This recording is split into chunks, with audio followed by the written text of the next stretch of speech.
Good afternoon, ladies and gentlemen.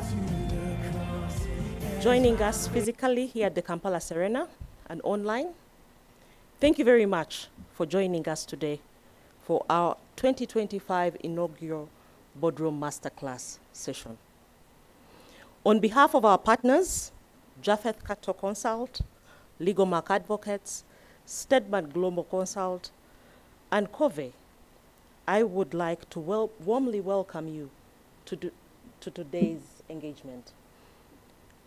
The Boardroom Masterclass was put in place to equip, to engage with boards, enlighten them about futuristic things that go on and things that we should be mindful of. Our theme for this edition is the readiness of the board for the new world of work, inviting us to go beyond learning and into leading. This session is designed to spark thought-provoking discussions, challenge norms, and deliver actionable insights for our boardroom practices. In these transformative times, when traditional work paradigms are continuously evolving, the board's role is more vital than ever. Effective governance in the future requires bold, agile, and purpose-driven leadership. This masterclass is not merely an opportunity to reflect. It's a call to action. It urges us to rise, rethink, and retool, preparing ourselves for tomorrow's boardrooms. True readiness means staying ahead, proactively shaping the future with clarity, courage, and conviction to navigate challenges, but also seize opportunities. It is my pleasure to introduce our distinguished panelists, whose wealth of experience and insights should illuminate today's discussion. So we expect a lot from you. We have Mr. Alfred Brian Agaba, the Managing Director of ACLAIM Africa Limited. Ms. Lynda Biribonwa, the Board Chair of the Petroleum Authority of Uganda and a member of Citibank, Uganda. Mr. Hatwib Mugasa, the Executive Director of the National Information Technology Authority, what we know as NITA Uganda. And moderating today's session is the wonderful Annabel Mwesigye, a legal counsel, Interswitch. Ladies and gentlemen, welcome.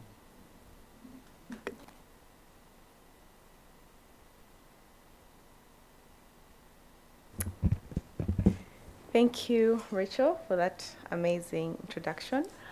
Good afternoon to you all. I welcome you, both our participants here physically and those online. We are really grateful that you've made time to be here with us today on our very first Boardroom Masterclass session of the year, meaning there will be other sessions. Before I get into the nitty-gritties, I would like to just mention just a few housekeeping rules. We, especially for our online participants, we have a chat section and a Q&A section. So I ask that if you have any questions pertaining our discussion today, that we put them to the chat session, because we do have a team manning that section. So we want to make sure we have your questions collected and answered accordingly. And then the comment section or the chat section will be for the general questions, so the chat and the Q&A. All right, I'll get right into it. As introduced, my name is Annabel Mwesigye, and I'll be moderating today's session. I would like to thank our panelists who have made time to be with us today. It's the middle of the work week and work day. They're all very highly esteemed people, very important people in their respective sectors. So we are grateful that you were able to make the time to be here with us. So just getting right into it, while we were preparing for this session, as BRMC, we call it, we thought, what topic can we start with? What topic are we going to come up with that will set the pace for our coming sessions during the year? And we thought board readiness and the new world of work. The work world is changing at an unprecedented pace, and like Rachel has mentioned, there's so many variables, so many changes, which I want to get into. So as the environment changes, the board needs to not just keep in pace, but also keep up to date by reshaping its governance approach, embracing diversity, leading with agility and resilience. So for today's discussion, we explore how boards can be more future-ready and resilient in the face of all this change, while remaining stewards of good governance and leading, creating long-term value for their companies. So, without further ado, I'll preface this by saying, when we come up with this topic, we thought, who do we put to this? Who do we bring on this panel? Who do justice to this topic? Which leads us to our panelists today. And Rachel has introduced them. I am also going to give a brief profile, but it's just a snippet of their profiles. They're very well established. Honestly, it's a bit intimidating for me, but I am honored to be among this greatness. So I'll begin by introducing our panelists. I'll start with my immediate neighbor, Dr. Hatwib. Dr. Hatwib Mugasa serves as the Executive Director of the National Information Technology Authority, Uganda, also known as NITA-U, bringing over 15 years of professional experience in telecommunications, innovation research, and information technology leadership. He holds a doctorate in computational analysis and modeling, an interdisciplinary degree encompassing computational mathematics, machine learning, and data science. So you know our conversation on digital transformation is it is sorted. So, and then additionally, Dr. Mugasa has earned 2 Master of Science degrees in computer science and mathematics, as well as a Bachelor of Science in computer science. Through his career, Dr. Mugasa has held key roles in prominent institutions, including MTN Uganda, Macquarie University, and Louisiana Tech in the US. His research and publications span the development, implementation, and evaluation of computational models and tools, with a focus on biomedical informatics, artificial intelligence, and cybersecurity. I hope I've done justice to your very large profile. Yes. Next to Dr. Mugasa is Ms. Lynda Biribonwa. Lynda is an environment, health, and safety specialist, a certified ISO 9000 internal quality management systems auditors. If you have sat on the audit committee, you hear these things appear in the external auditor's report. You hear all sorts of ISOs.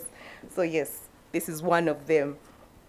As well as ISO 4001 certified lead environment management system auditor with over 23 years experience in environment, health, safety at strategic, policy, compliance, and practitioner level. She has practiced both within Uganda in the regulatory and private sectors and internationally on varied assignments. She holds an MBA in oil and gas from CWS School of Energy in London, a Master in Science in Environment and Development from the University of Reading in the UK, and a BA in Environmental Management and Business Administration from Keele University in the UK. She is currently the chairperson of the Board of Directors of Petroleum Authority of Uganda, and also serves as a board member at Citibank, Uganda. She's also a partner with the Boardroom Masterclass. Lynda is the face of COVE, one of our 4 partners. At that point, I'd like to pause and thank our partners for making today happen. Without them, we would not be here. Outside of the boardroom, Lynda is an ESG consultant with COVE Uganda, a professional consultant firm with expertise in cost management, evaluation surveys, oil field services, and environmental management, having previously worked with Tullow Oil in the UK and the environmental manager and compliance advisor, and prior to that with NEMA as the Senior Environment Inspector and Registrar on the Committee for Environmental Practices. Please help me. A round of applause for Ms. Biribonwa. And our third and final panelist, Mr. Alfred Brian Agaba. Alfred is the Managing Director of ACLAIM Africa Limited, that he has led to deliver engagements in 31 countries on six continents. Can we just, 6 continents, people. Alfred chairs boards of Atacama Consulting, Goldmine Finance, Design Without Borders Africa, and is a vice chair of Harvest Multipurpose Cooperative. He chairs the board audit, risk and compliance committees of Nation Media Group, Uganda, and Nina Interiors. He also sits on the Council of Clark International University. Alfred likes to play the guitar, is enchanted by nature, is captivated by poetry, and a competitive chess player. His life is about living, loving, leading, learning, and laughing. Please. Thank you so much for being here with us. At this point, I would like to mention that we have a quick poll running right now. Normally, during our sessions, we begin with a poll at the beginning, just to get an idea of our audience. So our first question, I'm sure that our online participants are seeing our quick poll, so please fill it in. Our first question is, where are you taking this call from? Yes, there is a slide on. Yes, there's a QR code for our physical participants so that they can also participate. So kindly fill in the poll if you haven't already.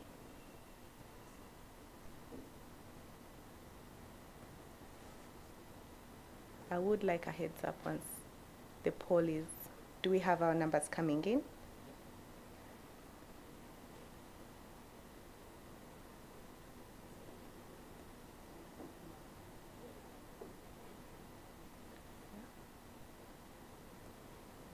All right. I've been signaled that we are done with our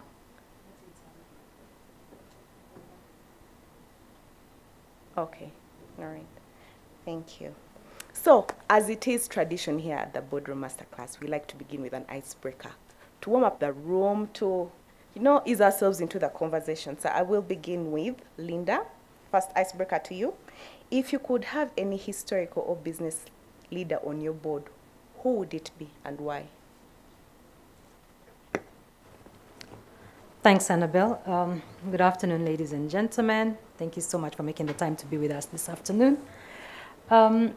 Historical or business leader on my board, I think the first person that comes to mind is Dr. Speciosa Wandera Kazibwe.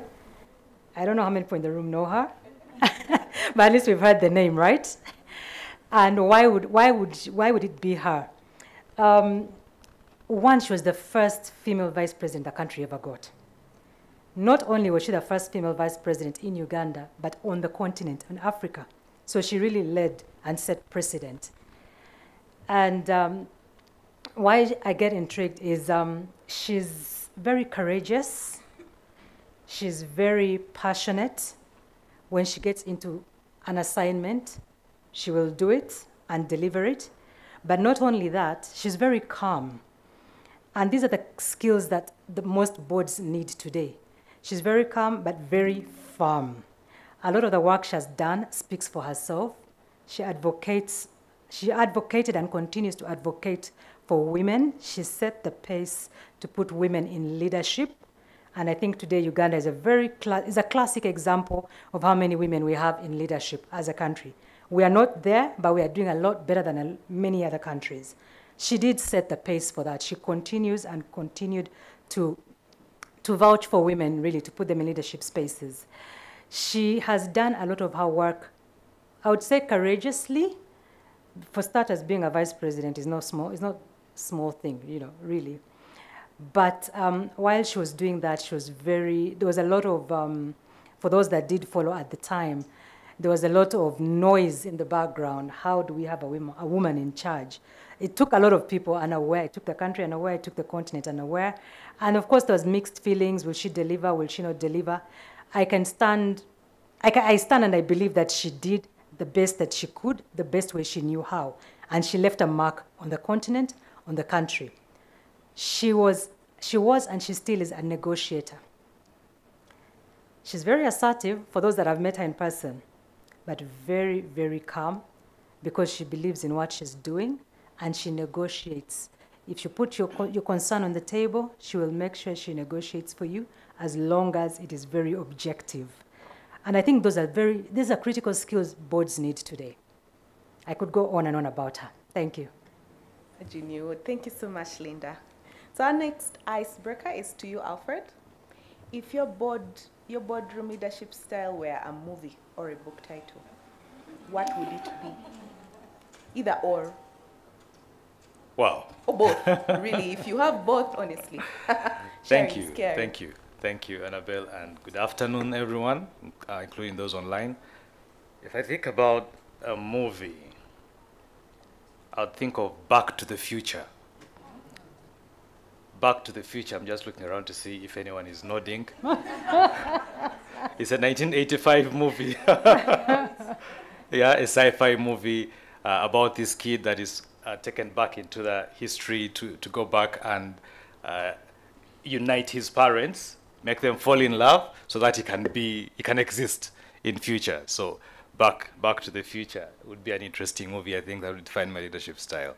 I think why it would be is because in the meetings that I lead, I like to really focus more on the future. So I try to get the meeting away from spending time in history. So yes, we look at what the history is telling us, but again, focusing on how does that apply to our future, how that affect our future, and that's how most of my meetings will go.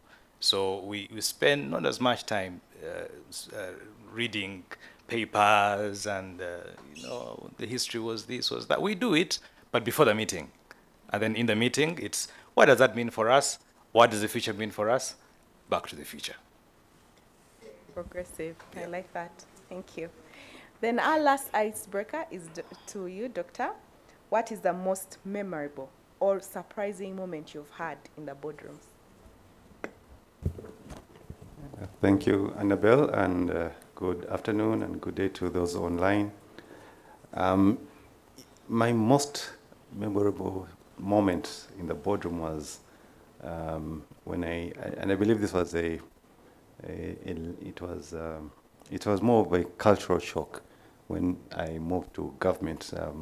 Most of my career I was in the private sector or the academia, and the boards are target oriented. You get together, get minds together, get the solution, and move on. You get things done in the shortest possible time. And academia, it was more of brainstorming. You dive deep into the matter, you analyze it, come out with proposals, and it was more of a technical board. And government, I try to merge both experiences of getting something done or getting it achieved in the shortest possible time.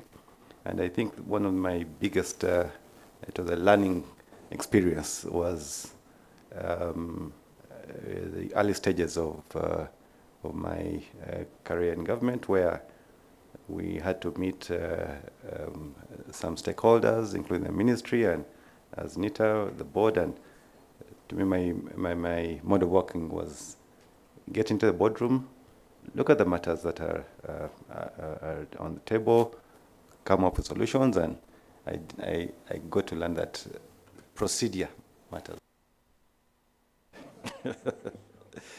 To a point, even where you sit matters. What you put on matters. What you say matters. And at the end of the board meeting, I think, I came in early, I sat in front. By the end of the session, I was at the back. So, and even what I said did not really, I thought, I should have thought through, or I should have had some induction before. But what you say matters, and it's different, say, probably government boards or the governance in a government environment is different from the private sector, and there's a lot to learn. You don't come in with your knowledge of the private sector or even your domain expertise. There's a lot of procedure that you have to learn. Thank you. Thank you, Dr. Hatwib.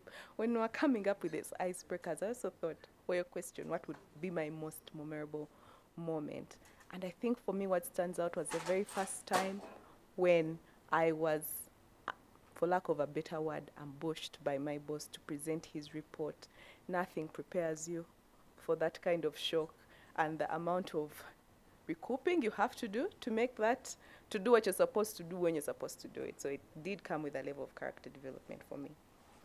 So thank you for sharing those nuggets. I trust that we are all warmed up and ready for our discussion today. So let's start with grounding the discussion in current shifts. And I'll start with you, Alfred.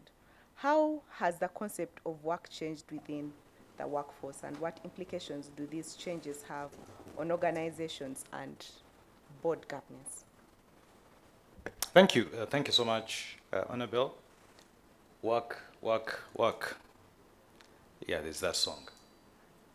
Work, work, work. Right. Of course, we would all talk about, for starters, what C19 brought to all of us, right? The new world of work. Then we talked about the new normal, and then people said, no, it is not normal. We are releasing it. It's not it. And then it is, no, it is not. And went a bit around that. But I think one of the things it did for us is it began pointing us towards a focus on what I do rather than when I do it or where I do it from. And that began to change. Of course, we were forced to work from home remotely at that time. But over time, there are those who chose to run with it. And there are those who tried it, and it didn't work, and then went into maybe a bit of a hybrid, and for some struggled with it. And so there's a bit of that has changed over time. In my company, we've remained remote. 5 years down the road now, we still are working remotely. So it changed the way we work. And it presents challenges, of course. It presents opportunities as well to us. At least we saved time. I did a computation in the past to see how much time we saved in just choosing to do that. And I figured that we spend about 3 to 4 hours, those who stay out of town and come and work in CBD, we spend 3 to 4 hours preparing to come to work, coming to work, reaching work, settling in at work, and then you start, and then preparing to go home, then going home, then settling back home. You know, when the kids come and you're like, Daddy, no, give me some 10 minutes. I was in jam. I almost knocked a border. So it takes about 3 to 4 hours. And put together in a year, a couple of hundreds of days you might spend doing that of productive time. So for us, it saved us that. Of course, it brings challenges, things around mental health and how do you deal with things like that. But those are issues that then boards need to be thinking about in governance and the policies that need to be putting in place to think about things like that. Maybe the other I could say would be the advent of gig working, freelance working, contract, part-time working. I think increasingly, and maybe in the future, we might have more people going for gigging. I'm just looking at people who are nodding to know if they understand gigging. Oh, they're wondering, what is this gigging thing? You could explain it. Yes, I'm going to explain it. I just want to look around the room to see, am I seeing frowns of gigging? What's that? The Gen Zs will understand. I'm not a Gen Z, but at least I listen to what they say. But where work is not necessarily, you don't own a person's employee for 8 to 5 every day for 5 days a week. Someone will say, I'm going to give you 3 hours a day for the week, and that's it. The other 4 hours, 5 hours, I want to do other things that are meaningful to me. Not that your work is not meaningful to me, but I just want to be able to do other things. So if you're going to retain me, then I need to have that space. So that presents opportunities because there are people you are employing right now who are doing other things. Not so. but now you make it formal. I just said, okay, let's pay you for the 6 hours that you're giving us, and then the 2, you can go and do your whatever it is you want to do. So there is a bit of that as well that comes through. And you get into spaces where you're focusing more on output of work rather than input. Where are you? How much have you done? I don't see you. And the focus of performance management goes more into what are you meant to deliver in this period, and what have you been able to deliver in this period. There are things that require a bit more courage that maybe we've tried out. Personally, I have not, for the 15 years I've led as an MD, I have never given job descriptions to my staff. A moment of silence. Yes. Yes, first thing people say, how? How do people know what to do? How do they do this? But we've not done that because many of us say we reward innovativeness, we reward creativity, but within these 12 bullets. So create, but within these 12. So in a way, you're saying you want to create, and yet you're taking it away. So what we've tried to do is to pick the medical analogy, if you like, where when a patient is in pain, they go to the doctor and ask and say, these are my symptoms. I have a headache, I have this, and I have that. And then the doctor will analyze, will diagnose, and will give you treatment. So in this case, the employer is the patient. You have a finance, you need someone who is going to take care of your finances. You need someone who is going to make sure that your money is not leaking. So your pain is, my money is leaking, or I want to grow my money, I don't know what to do. So you call this person who is experienced as a finance person and tell them that I want to be able to deal with this. How would you do it? So who comes up with a JD? It's that finance person, because they're the expert. They know what to do. We spell out what our pain is very clearly, and then they work out what it is they're going to do. We discuss that. Will that work? Yes. So what do you need from me to make it work? Then we provide that, then it works. HR, take care of our people. That's the role. And then they'll begin thinking, you are the expert, you know how to take care of our people, come back to me and tell me how you want to take care of our people. And then they'll come up with all these things, we'll build frameworks around them, and then we'll say, fine, let's try it out. If it works, we keep it. If it doesn't work, we squash it. We do another. We said this was about some controversial things and thought-provoking maybe, and asking how do you, but that's what we've been doing. And I'm just proposing that maybe, just maybe, if we get back to a point where the person you're employing is employed for their skills, is employed for their expertise, and you allow them to be able to bring it to work and their creativity. Of course, when they're going to give you medication that you're allergic to, you also mention, no, I'm allergic to that, so it won't work. Give me something different maybe. You have a bit of a role, but I think that's how, in part, the world of work is changing. Of course, digital transformation, AI, and all those things, holistic view of employees beyond just training them and all, looking at the holistic view of employees and all that. So all these things are presenting governance with new challenges, with budget approvals. What do you need to approve if you have remote workers, infrastructure, ergonomic furniture, for instance, that people need to take home as opposed to keeping it at work in the office, and things like that, collaboration tools, and many things like that. So budget approvals will go into things like that, mental health issues and spaces where people are able to go and spend their time so that they don't lose their mind, etc., etc., etc. So boards need to, I think, reflect a bit more in some of the spaces if they're going to try out some of these things. But I think for me, my encouragement is to say, let's try out. Let's see if it works. Thank you. Thank you so much for that, Alfred. My next question will be to Dr. Hatwib. We're going to talk about the future worker. How is the profile of the future worker changing? What skills will be most valuable? And how can the board prepare for the future worker? Yeah, thank you, Annabel.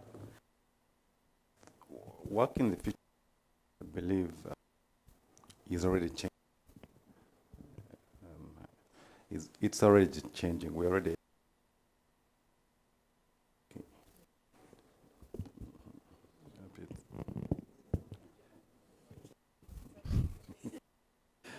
open it in the future yet on the mic, but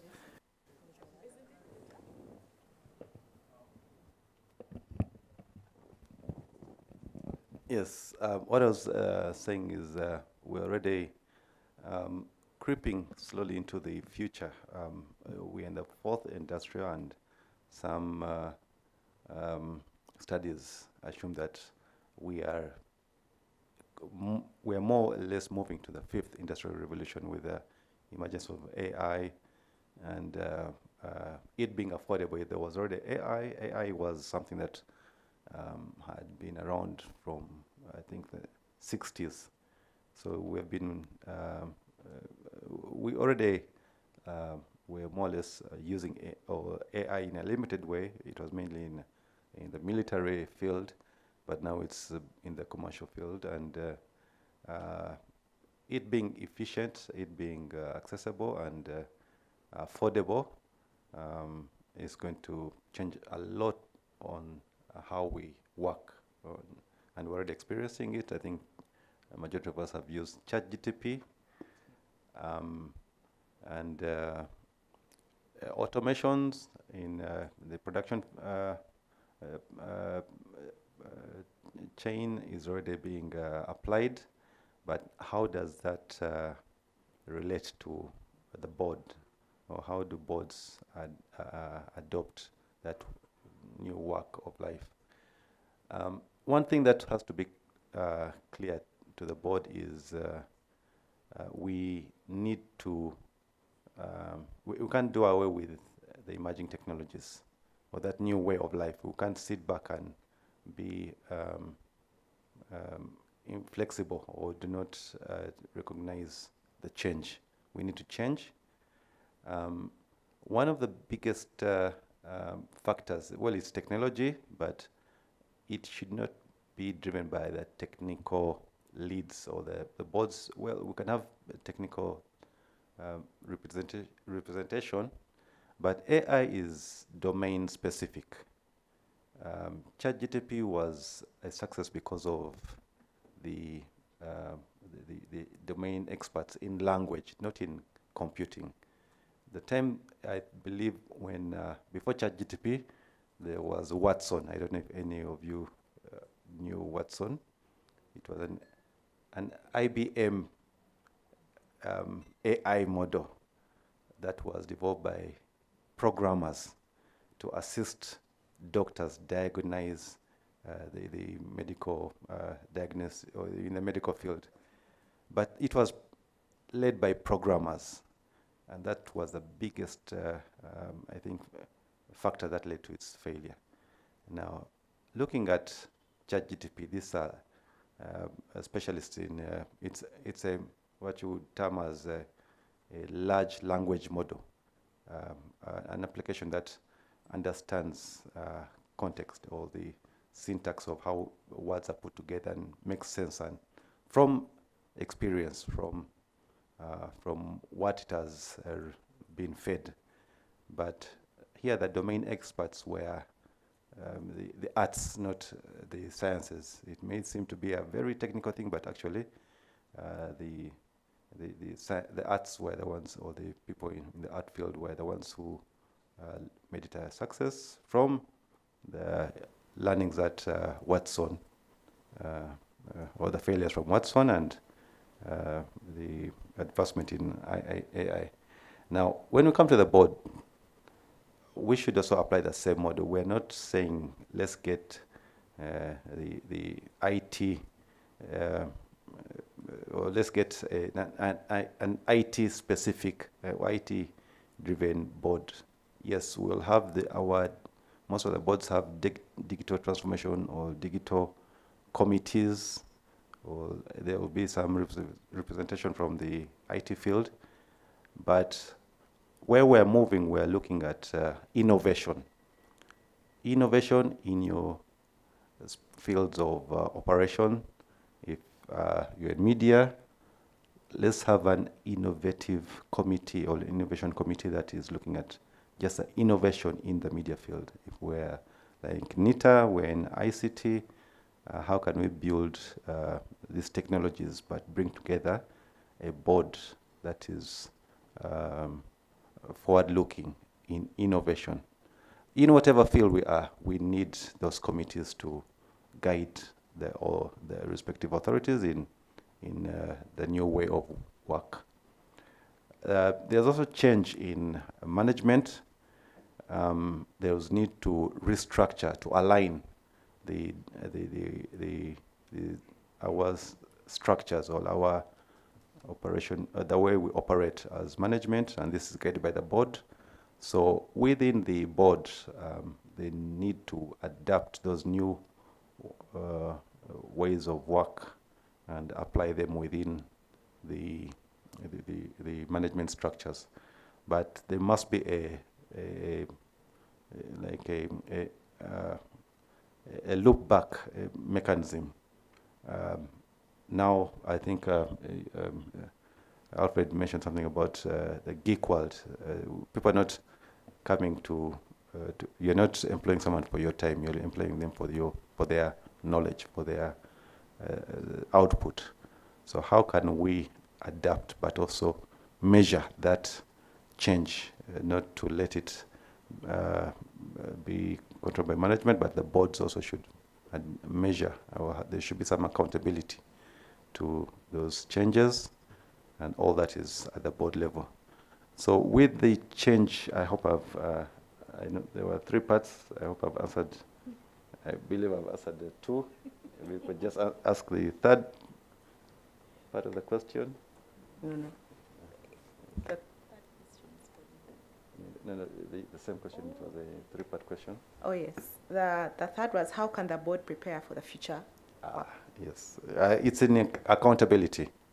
Accountability, the change, but also accountability to have that feedback loop to ensure that what is applied is fit for the environment that you are operating in. And we should not copy and paste. So we should look at our systems internally. What works here may not work in Nairobi, may not work in the UK. But let's compare, see what's being done there. But when we are building our structures here, let's build them from scratch. We should not copy and paste, because we live in a different environment and there are different factors that lead to the success of the authorities within the environment that we operate. Thank you very much. Thank you so much for sharing, Doctor. I think the theme that resonates for me right now from both you and Alfred's conversations is adaptability. At the end of the day, whether it's how we are operating as a workforce now and in the future, there's an element of adaptability and change which we should be ready for. So our 3rd question will be to Lynda, based off Alfred and Doctor's conversation. What role should the board play in shaping organizational culture in an era of hybrid work, automation, and digital transformation? Thanks, Annabel. Allow me to just continue from the 2 speakers. We're talking about organizational culture. I think members will agree today if we say it is no longer an HR-driven role or an HR-driven topic. Organizational culture should be sitting at the board level. Those are conversations the board needs to be having. For starters, the board should be setting the tone. What sort of culture are they looking for in the organization? What are the expectations? Are the values aligned?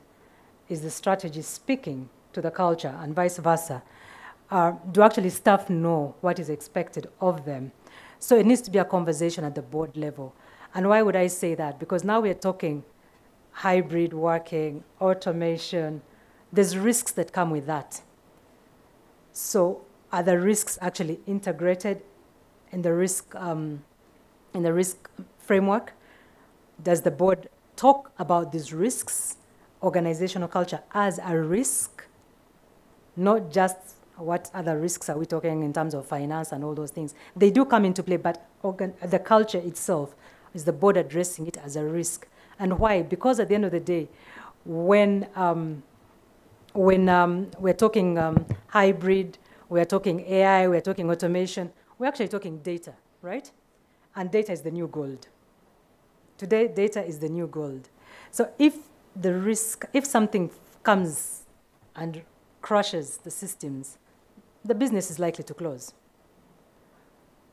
Data loss for one business is tons of gold for another. So the business will crash, and you'll have to start afresh. So there's also an element of business continuity.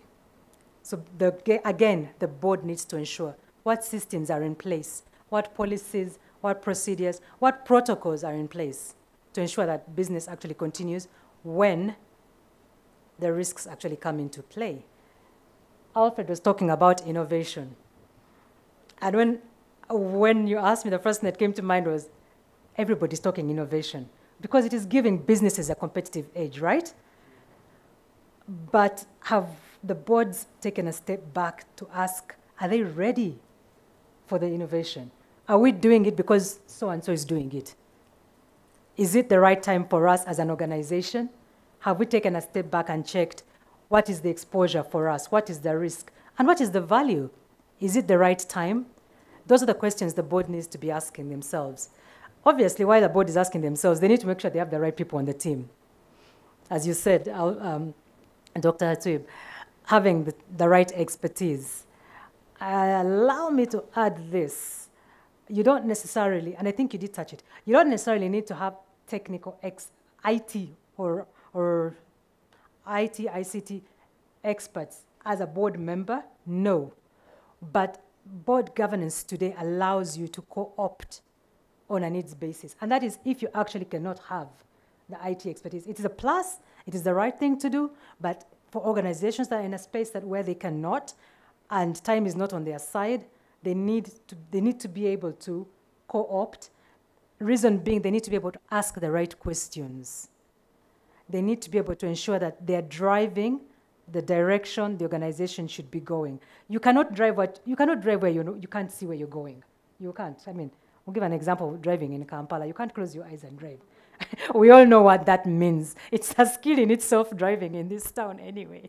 So in terms of what the board should be doing is to ensure that the skill set, even within themselves, is actually there to be able to support themselves. Then to have the right protocols for the organization. Then the staff themselves need to know these protocols. So the protocols need to be tested. It is very easy for us, and I'm sure a lot of organizations did write working from home procedures and policies after COVID-19. Have we actually gone back to check those policies? Do they talk to the organizations today? Are they fit for purpose? Exactly. This is 2025. Things are evolving so fast. There's a lot of pressure coming in from the international community. I'm trying so hard not to talk about the US, but the US is actually throwing a lot of spanners in the works right now. Do they talk to us? Are they going to impact us, or are they not? Those are the questions we need to be asking ourselves, and we can only ask ourselves as a board if we actually have the right person on the team, the right protocols, the right procedures, the risks have been assessed, and we know what the risks are. The mitigation measures are in place.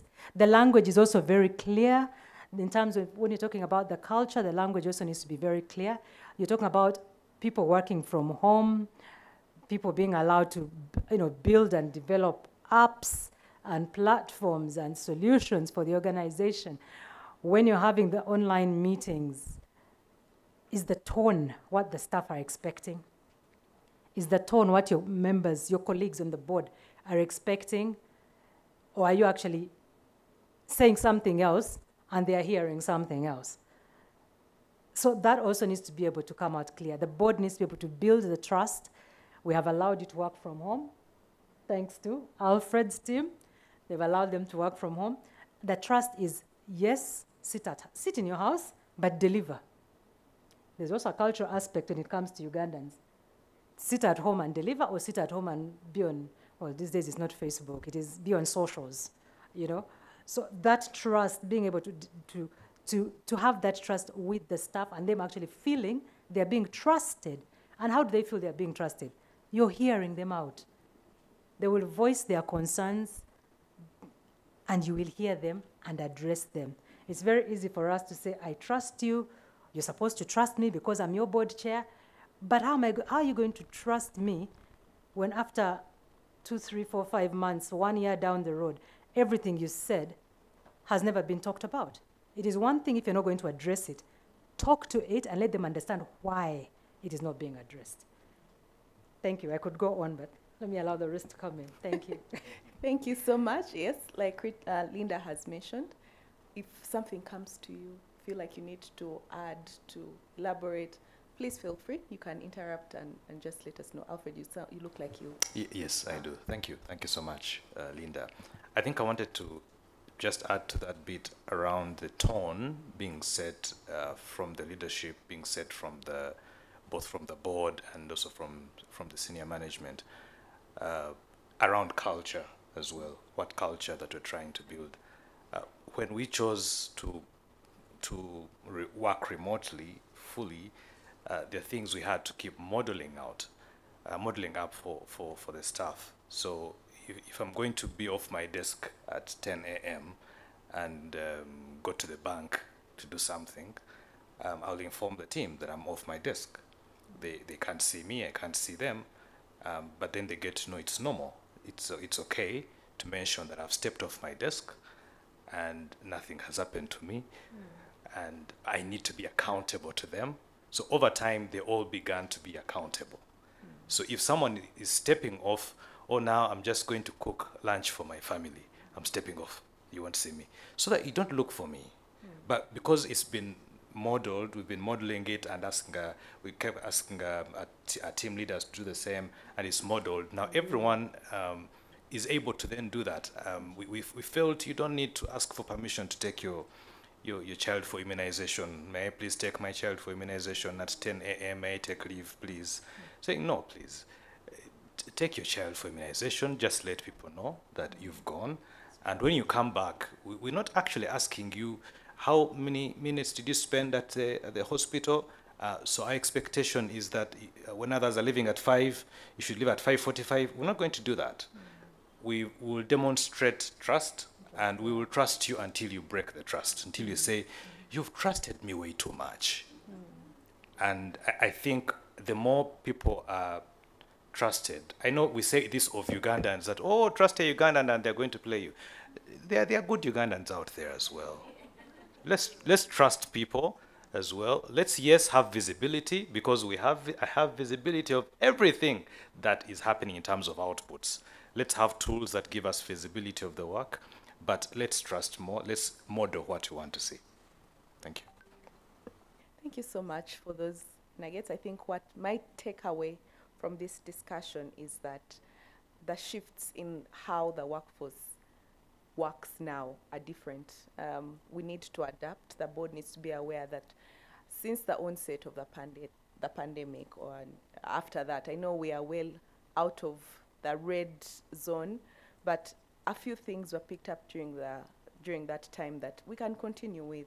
So it's for the board to be aware of that change and to adapt to it, but while being adapting to it, our processes, our systems that we have in place fit for purpose? Have they been adjusted to fit our current situation? I thank you so much for that. But I would like to, away from the workforce, and just move a bit into board capability, right? We've talked about the workforce, the current workforce, the future worker. Let's talk a bit about the board capability, and I'll begin with you, Lynda. What are the key skills and competences that board members must develop to remain relevant in the evolving corporate landscape? You've given us all the nuggets, what the workforce is looking like now, so board level. Thanks, Annabel. I think the first one that comes to mind, considering what we've just been discussing, is digital awareness. What should I say? Digital savvy. Being able to understand, not necessarily a techie, but and not being a Dr. Hatwib, but having an element of understanding, because you need to be able to ask the right questions. You need to be able to challenge, and you need to be able to critique and add value. So having an element of digital awareness is a very key skill. The other one that comes to mind, and again with the conversations that we've been having, is adaptability, because it is changing. How we work is changing all the time. So we need to be able to adapt as quickly as it is changing. The only thing is you also need to be very aware of the surroundings and the working landscape. Like I said earlier, just because you're doing it doesn't mean it works for us. We need to be able to ask, is it what we're looking for? Do we need it now? Or do we need it in our next strategic plan, 5 years from today? Can we afford it? What are the implications if we don't? So you need to be able to have that, the strength, the skill to actually see beyond what you're working with today and to be able to adapt at the same time. The other one that comes to mind, and I think it also comes with the space that doctors, I keep going back to him, was his shocker when he switched to public sector, is being able to know your stakeholders and to balance them. And what do I mean to be able to balance them? You have those that are actually very interested in what you're doing and they will vouch for you. Then you have those that are going to make life very hard for you. But while they're making life hard for you, it is actually putting you in a good place, because then you know where your gaps are, your weaknesses are. But you need somebody in the room to be able to point that out for you. Some of them are very obvious and some of them are not. We're talking about future workers. Normally, and not normally, but I would say very few organizations are actually paying attention to the future workers. Are they embedded in your stakeholder map? Do we know what value they're bringing to the table? How do we enhance that value? How do we tap into them? Because they're there for a purpose. You have organizations that work with contract workers. A lot of the time, we don't remember the contract workers. But guess what? These people still go out and talk about you as their employer. They still go and talk about you as their contractor. So they need to be on the same table with you. So need to be able to pick out those that are easily missed out. I think it's a skill that comes with experience and with networking and with being able to understand. I know the obvious ones, I know the employers, I know the employees, I know the investors, I know the communities. Who am I missing? And someone needs to be in the room to point that out for you. Then, of course, I'll talk about a negotiator, to be able to negotiate. Like I said earlier on, the one person that I do look up to, or I would want to have on the board, Dr. Speciosa Kaziwe, negotiating. It's like when you hear her speak, she can discuss anything. She can negotiate about anything. Public policy, private sector, keeping in mind she was a surgeon before she came into all this space. So to be able to have that flexibility and to be able to switch easily and to talk about the elephant in the room with confidence, but deliver without feeling left out, without feeling compromised. I think those would be very key skills for the board. Thank you. Thank you so much, Lynda. You're right. The flexibility of learning. These days, it's not just what you studied in school. It's what skills you have, your secondary skills. And I'll speak from a CS point of view. When you are coming up with your skills metrics, you're looking out for members that will constitute your board. There are skills, the primary skills, and then the secondary skills. The skills that they obtained in school. When I went to school, we've had our panelists, different masters and degrees and doctorates, but also the secondary skills that you pick up along the way, that you attend the likes of the Boardroom Masterclass and attend all your board meetings. The skills that you pick up are important, because over time it won't be just about what you studied, what you are an expert in, but how much value you bring onto the board. Thank you so much for that, Lynda. My next question will be to Alfred. What role does continuous education and board development play in ensuring directors remain effective? Thank you, Annabel. I think I'll just really continue where she stopped about the skills that the boards need to invest in learning. Of course, the board development is, yes, the skills, but there is also a bit more than that we need to be able to develop. I think for starters is to say to keep up, because if the board is not developing, and the people that you're leading, both at staff level and management level, are growing and getting better and learning all these nice things out there, nice jargons out there, they will come to the meeting and they will present, and you will look at them and there will be a question about, do you have anything to say about this? Like, I think what they're saying is good. We have nothing because they are way ahead of you. So for starters, to keep up, it is important for board development to keep up. And yes, I've served in a few of those boards where, the chair would ask around. So yes, management has delivered. So any thoughts, any questions, any insights? Like, yeah, it was good. We agree. I think this is, good direction. And because they didn't understand at times, because the things you're presenting are in a very different space from where they're at. So as a bare minimum, at least developing skills around the business that you are providing oversight to and insights to, because they keep changing in that area. Of course, there's board development around emerging risks and emerging opportunities that are out there, being aware of what is. There's also development of the board to be in the space where you're growing your understanding in that particular space. Laws are changing, regulations are changing in the spaces that we are in, and you need to have your people. I have some of my people that I know, if tax laws change, I'm not going to open the tax laws and look at them. There is this one entity I will go to and look at what the changes are and how they relate to the different organizations that I am in, and then I run with that. This kind of law changes, you know who to go to as well, so that you have, that's also board development as well. And also maybe the methods of development evolve over time. Sometimes we think when we're going to do board development, it's going to be the usual, we have no budget, for board training, we can't bring people, we have no time to participate in board development. At times people will say that. But things like this that we have today, this is part of board development. Send your people to come to the Boardroom Masterclass, for example, or link in and see what is coming through here. LinkedIn itself has a number of trainings, very many trainings that board members can be able to get into. Doing site visits of what your organization is doing is board development, because then you get to appreciate better what you're providing governance and leadership and insights over. Many different methods we can be able to bring in our toolkit to be able to develop ourselves.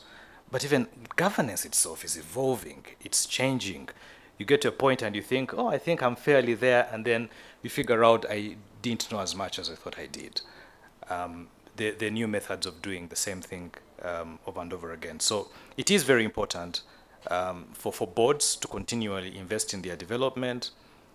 I don't think it is an option anymore. It is really, you'd say, mandatory, because it will impact on board performance, and by extension, it will impact the organizational performance. If your board is not developing, if you are not investing in ensuring that the board is developing, whether through initiatives you have organized, the organization, or any other initiatives out there, it will impact the performance of the organization as well. Thank you. Thank you so much, Alfred.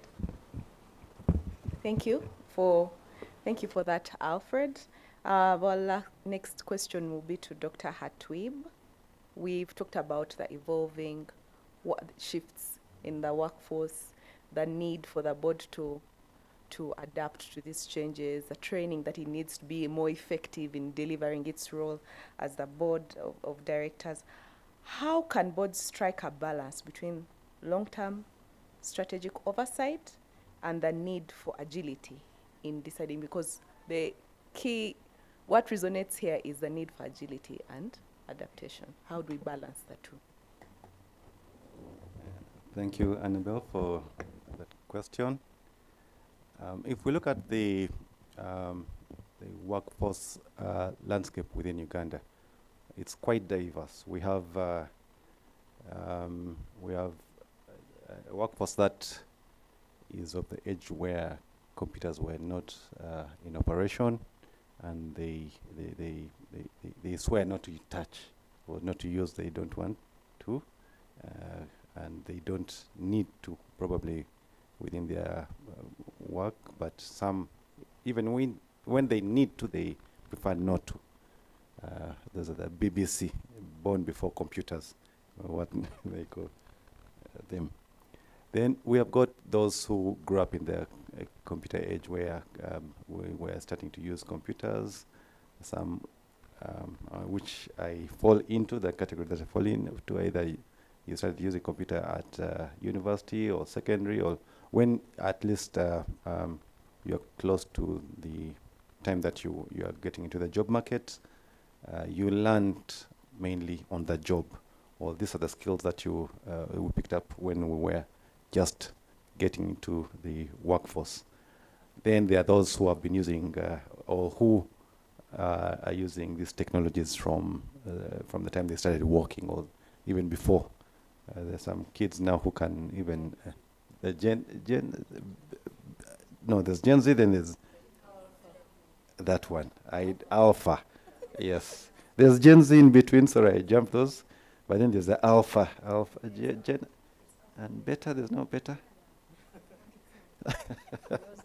Yes. Now, we have all those categories of current and future employees. Then there are those who, well, they could have the opportunity. They are studying computer science. Now, computer science is one of the curriculums within our educational structure, and they have never even seen a computer. There's a school that I visited, and they were demonstrating with a stone for a mouse, but they have to do exams. I think it was A-level.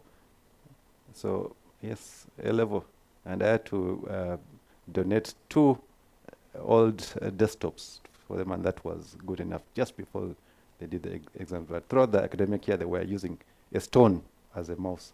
Click here, move here, do this. I don't know how the screen was, but yes, that's what they were using, and all those are coming into the workforce. How do we bridge that gap with our long-term strategies as boards? We have to incorporate all those different categories of the workforces with their different skill sets to ably deliver on the objective of the boards that we serve on.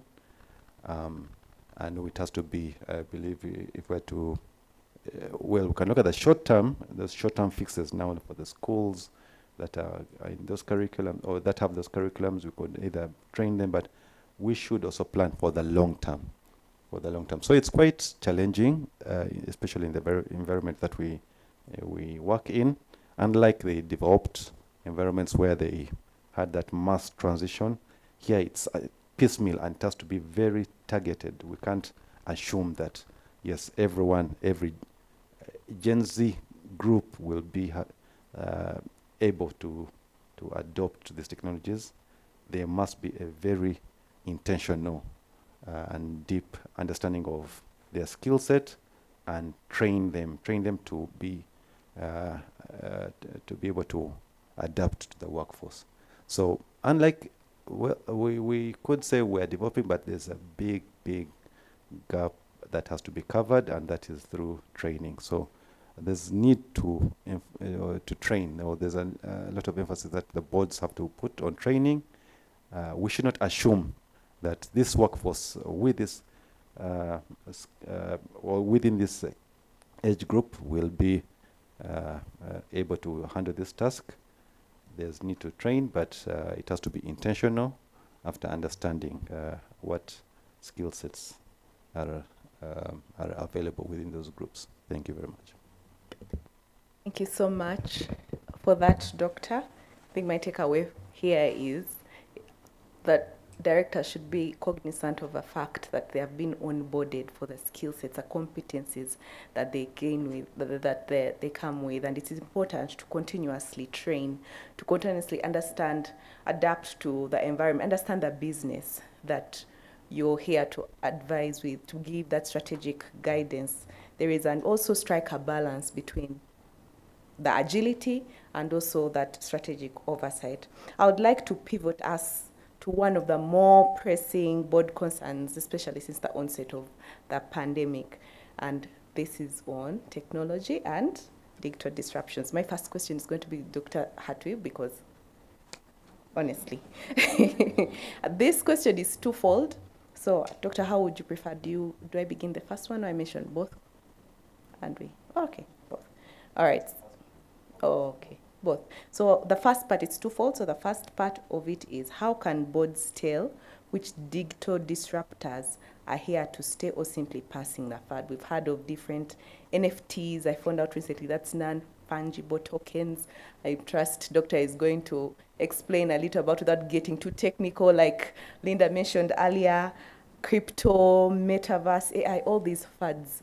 How can the board tell which digital disruptors are here to stay or simply passing by? And the second part of it is, what are the biggest challenges boards face in embracing technological advancements such as AI?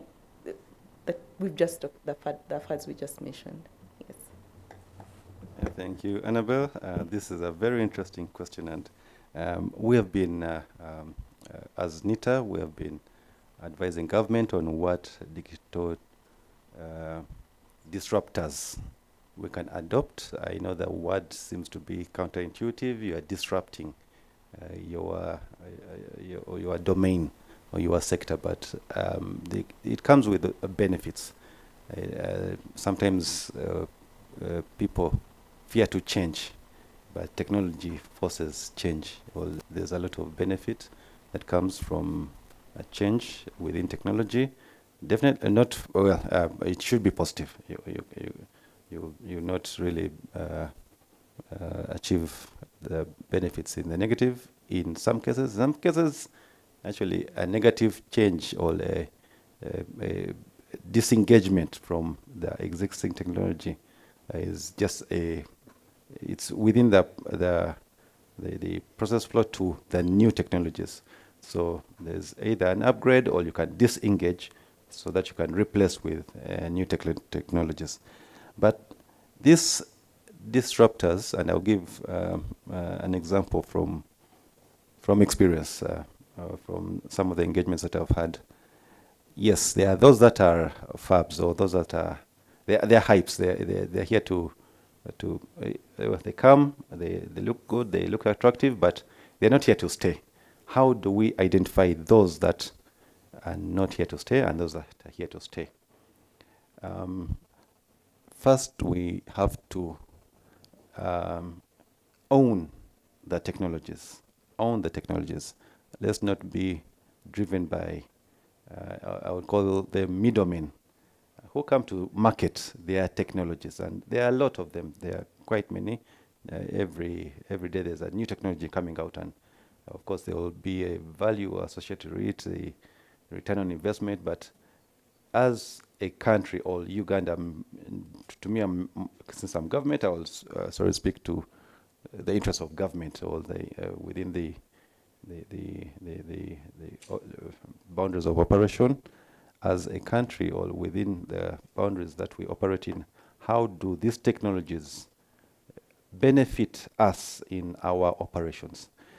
The example that I'll give, this was a few weeks ago, maybe a few months ago, where we were having discussions on, we mentioned NFTs, blockchain technologies, or bitcoins, and how those technologies can be applied within our financial systems, and not just financial, but within our systems in government and even the private sector. And if we look at the numbers, if you go deep into the the actual implementation, what is needed or if we own these technologies, other than just relying on remote or a technology remotely hosted but serving us. In most cases, we should own it. If you look at what we need to own these technologies, we need energy. In most cases, it's not about the technology, it's actually power. We are talking about Bitcoin that requires close to about 5,000 to, well, you can put it to about maybe the minimum 5,000 I think megahertz. And if we look at a much big, broader, if you look at the financial sector, we're talking gigabytes. As a country, we only have 2,000, I believe, 2,000 megahertz of generated energy, hydro energy. If we relate to what or how those technologies were deployed, hydro is not sufficient. Solar is, we're only achieving 8% of what solar can achieve. So we can't even attempt solar. If we look at what is being used as a source of energy, nuclear, which we have not yet fully achieved. But now even we're beyond nuclear. Nuclear is still not enough, nuclear energy. Sorry for being technical, I know. But I need to explain this because these fabs usually don't show the true picture. Right now, we're not even talking about nuclear because nuclear is old technology. Well, it's old, yes, but could be new in within the environment that we operate. But it comes with its disadvantages. What green technology would be sufficient for us to fully adapt this kind of emerging technologies? We're looking at fusion energy. That, for those who maybe are confused, this is the energy similar to what how the sun produces its solar power by joining atoms, not splitting atoms. Splitting is atomic. Here I was saying let's join. So let's create a mini sun. It may sound so far-fetched, but it's happening. It's happening in different regions, in Europe, China. How can you have very efficient, energy-efficient source, supply of energy without the effects of what the nuclear energies or the other energies, the byproducts come with, the negative effects? It's using hydrogen, which is very efficient, very available within our atmosphere. You are joining atoms to have minimum 4 times the output of what nuclear energy would achieve. So, and it's more or less like if you put in fuel in a car, if you put in 10 liters, you are going to output, or you're going to use more than, I don't know how to put it, you're going to have more than 4 times more than what you have put in. So whatever we use to create this energy, we actually output more. We have more energy generated to a point that some studies say we could have limitless. Imagine our sun, but having a mini sun here on Earth, which is even hotter than the sun up there that we are seeing. It sounds, it's a movie, but it is a reality. It's a reality. Yeah. Back to the future. Now, we are in Uganda. We can't have, we can't begin talking about setting up a Bitcoin or blockchain data center when we have not yet achieved that type of technology. There are, yes, environments that are doing that, and there are quite many. We may think it's not happening. It's actually happening. There are many instances of this, how the sun is how the sun is created or formulated. There are people actually doing it here, and they are harnessing the energy for blockchain. Now, when I discussed that to the person who I was interacting with, he totally shut me down because he realized, no, this, he's not going to reason with me or try to convince me. I knew what we need to do, but there are other things that we can do. Let's not rush into those fabs. Regulations, cloud computing. There are those low-hanging fruits that we can adopt.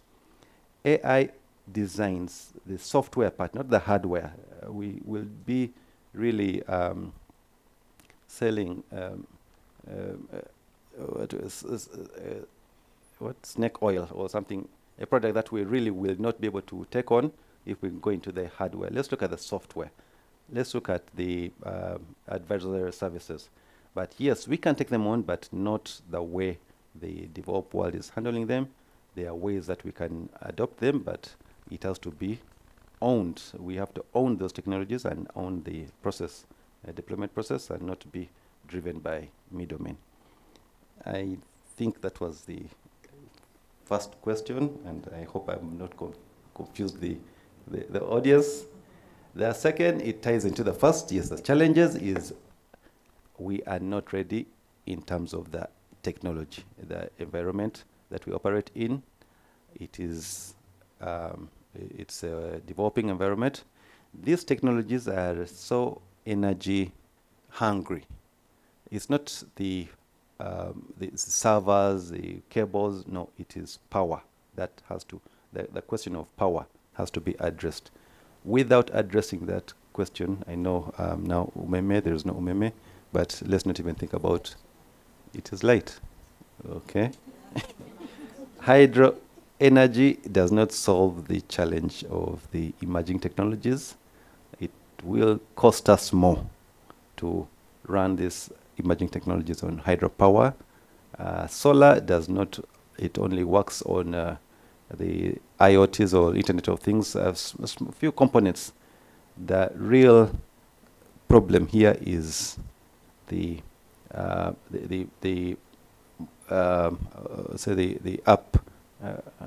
or the upstream energy or the power that and fuel. The combustion fuels will not. They are destructive to the environment.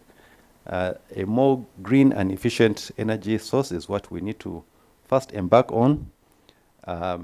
It may look so technically advanced in terms of if we look at the stages of development that we are in, but it's not as complex as the other previous stages, as nuclear, even oil. This is much more, refined, provided we have the right skill sets. So that brings me to the second question, the knowledge gap. So the biggest challenge here, yes, even if environment, we have a challenge within the available resources within our environment. There's a big knowledge gap that has to be covered. So as a country, I would advise that let's skill our youth, skill them, let them know, let them not be driven by, well, the computer age. We went through that process by being driven by the big tech or the developing companies. So I would say companies, not countries, they were companies. We can own this technology. It's the right environment. It's the right condition. It's just a problem of the know-how. How to achieve it is what we need to embark on. Thank you very much. Thank you so much, Doctor, for that. I think what I pick is that there will always be digital disruptors coming in and out. So the key is to know what's a fad and what is here to stay and how to manage it. At this point, I would like to mention that we had mentioned it earlier. For our online participants, we have a Q&A section. I see some questions are coming in. Please send in your questions. We have two right now that I would like to pause at this moment and ask so that we can have these answered, and also to inform our physical participants that yes, you can also ask questions. You just have to write a note or raise your hand, and then we'll have a mic passing around. So I'll start with the two we have online. this, I believe Alfred had touched on it, so I think it would best be answered by Alfred. The question is, could you please share some key insights on how a mindset shift supported by effective change management can enhance board readiness for the evolving world of work?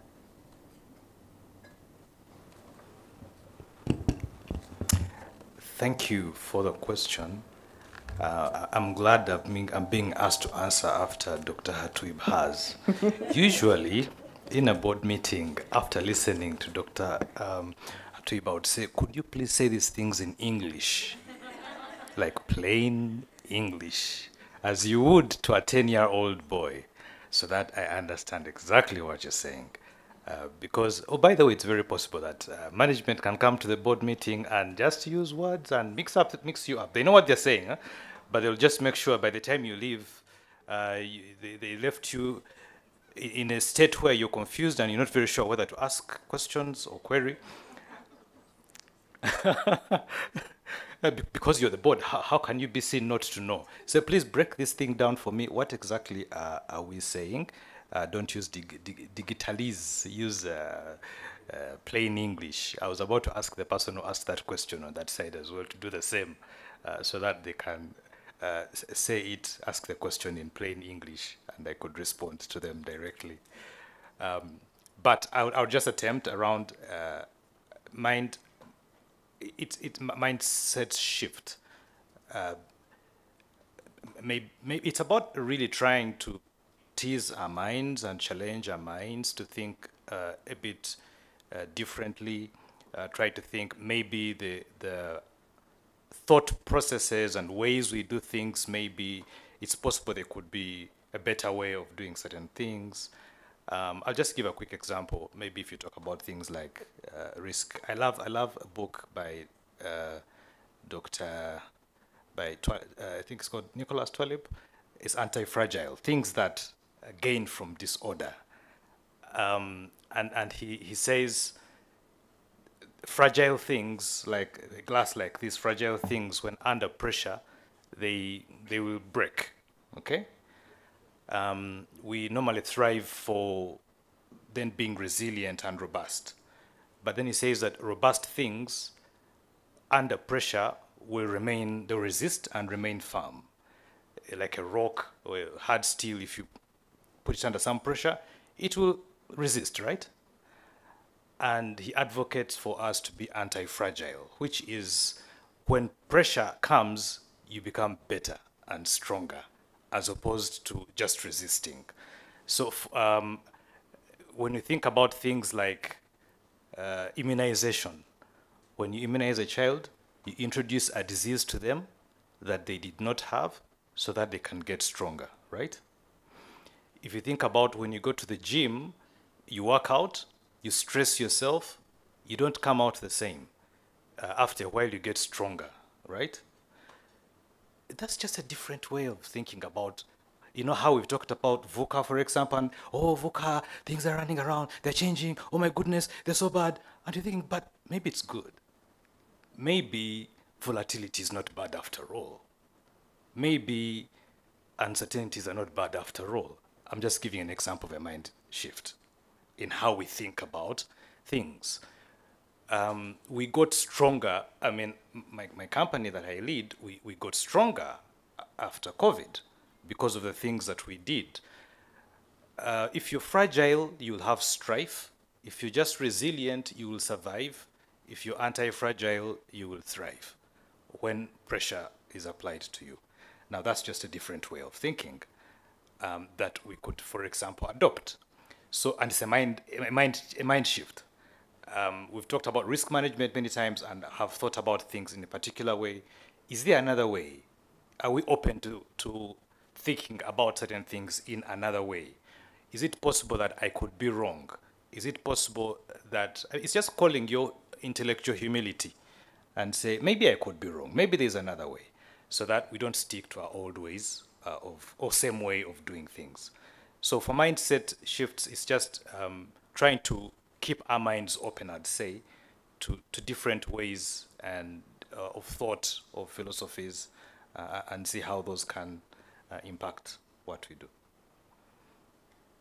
Thank you so much, Alfred. We have quite a number of questions coming in. I think we'll handle like 2 now so that we can get back to the discussion, just oscillate in between. The next one, I'm going to pose to Lynda. The question is on inclusivity in boards. The age gap is enormous in my point of view. This is from our participant. She feels the age gap is enormous in her point of view, and that young ladies, in her view, young ladies have the potential to contribute to strategic growth of these companies. But unfortunately, there's a lot of stigma as the older generation thinks we cannot deliver. What is your take on the younger generation having a seat and contributing because of their ability to do so? Thank you. Interesting question. As ladies, and that is why I mentioned earlier, I didn't want to go into this, what are the implications with what is going on in the US. But I suspect that is part of the thought process where the noise is around, we don't want DI. It's not an issue anymore. Let's not talk about it. But just to quickly try and answer the question, yes, I do agree. A lot of young ladies out there today, young and old, ladies out there today are extremely smart. Take it or leave it. It is a reality. And they work hard. In terms of having the numbers on the boards, I think it is, I would say I think it is work in progress. I don't want to say we have an answer here today, but we cannot stop demonstrating as women that we have what it takes to actually sit in these spaces. We don't have to, we shall be assertive, not aggressive, if that makes sense. Be able to deliver. Let your work be able to speak. Be able to put yourselves out there. 1, that the interest is there. 2, you actually have value that you're bringing to the table. We were talking earlier on about the boards that have opportunity to co-opt. I think that's a very good opportunity for the young ladies to actually put their hand up and say, should there be a challenge in this space? Should there be a gap in this space on the team? I am ready to support. And we also need to remember that if we want to put our hands out there, what value are you bringing? But also, we need to separate, because a lot of people, when you get to talk to them, you need to separate the reality in terms of, we need to separate the monetary and actual interest. So people want to sit on boards. I mean, we all want to earn. That's the truth. But people want to sit on boards because they want to earn. So take a step back and ask, do I want to sit on the board because I have value that I'm bringing into the room? And have I seen the board that actually has a gap that I can plug into and add value? Or do I want to sit because I just want to earn? And if you're honest with yourself, then you will realize there is room for you or there is no room for you. You have to ask yourself the hard questions. There is opportunities on voluntary boards. A lot of people start off there. A lot of people, on the other hand, don't want to start off there. They want to wake up, and today they are sitting on the board of Stanchat, Uganda breweries. They don't even know what it takes to get there, but because they have seen Rachel, I want to be there with Rachel. But it takes work. It takes work. It takes a lot of accepting who you are and what are your gaps, what are your strengths, and being able to work around them. Sitting in spaces like this, the Boardroom Masterclass, making the right networks, being able to build the strengths, the skills that you need, the skills that we've been talking about. Then you can sit up, you can actually say, I am young, but can I do 1, 2, 3? And then again, young today has become very relative.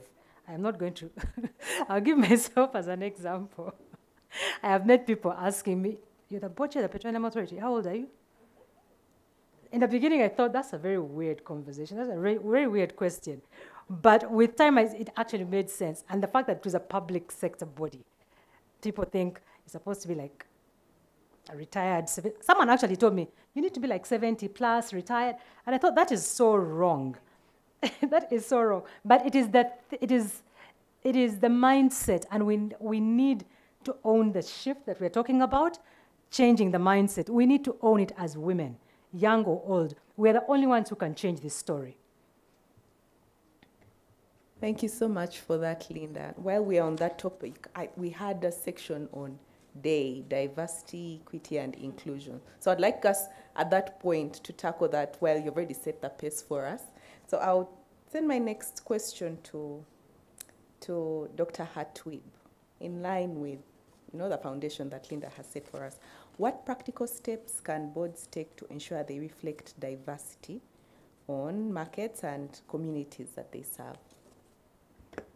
Thank you. Diversity in the context of the board is you'll be focusing on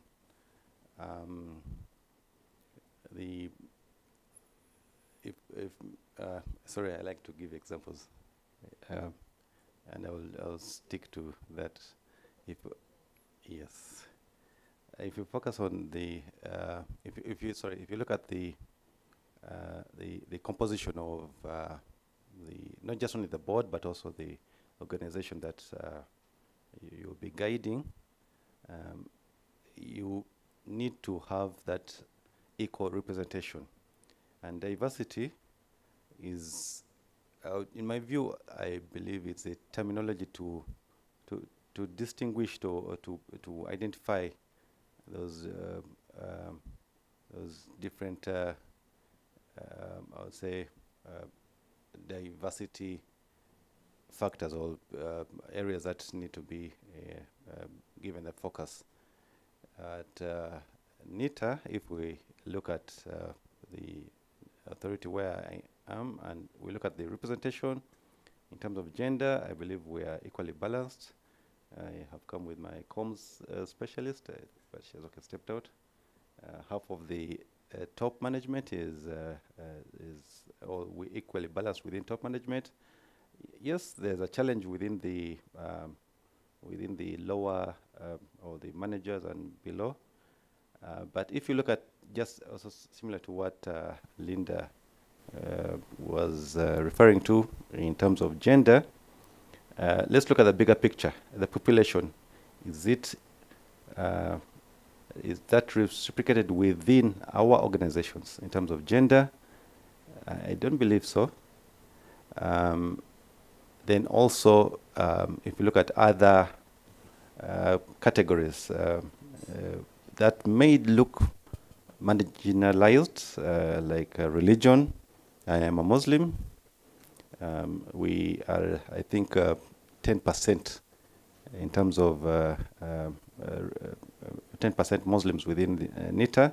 But if we look at the population that, or population of Muslims within Uganda, we could be relative, even if we are marginalized, but we are relative to the wider group.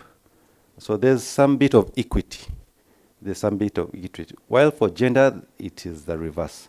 So how do we manage that balance, or how do we manage the diversity within the under marginalized or the marginalized categories? Gender and religion are the most common, but then there are other diverse categories.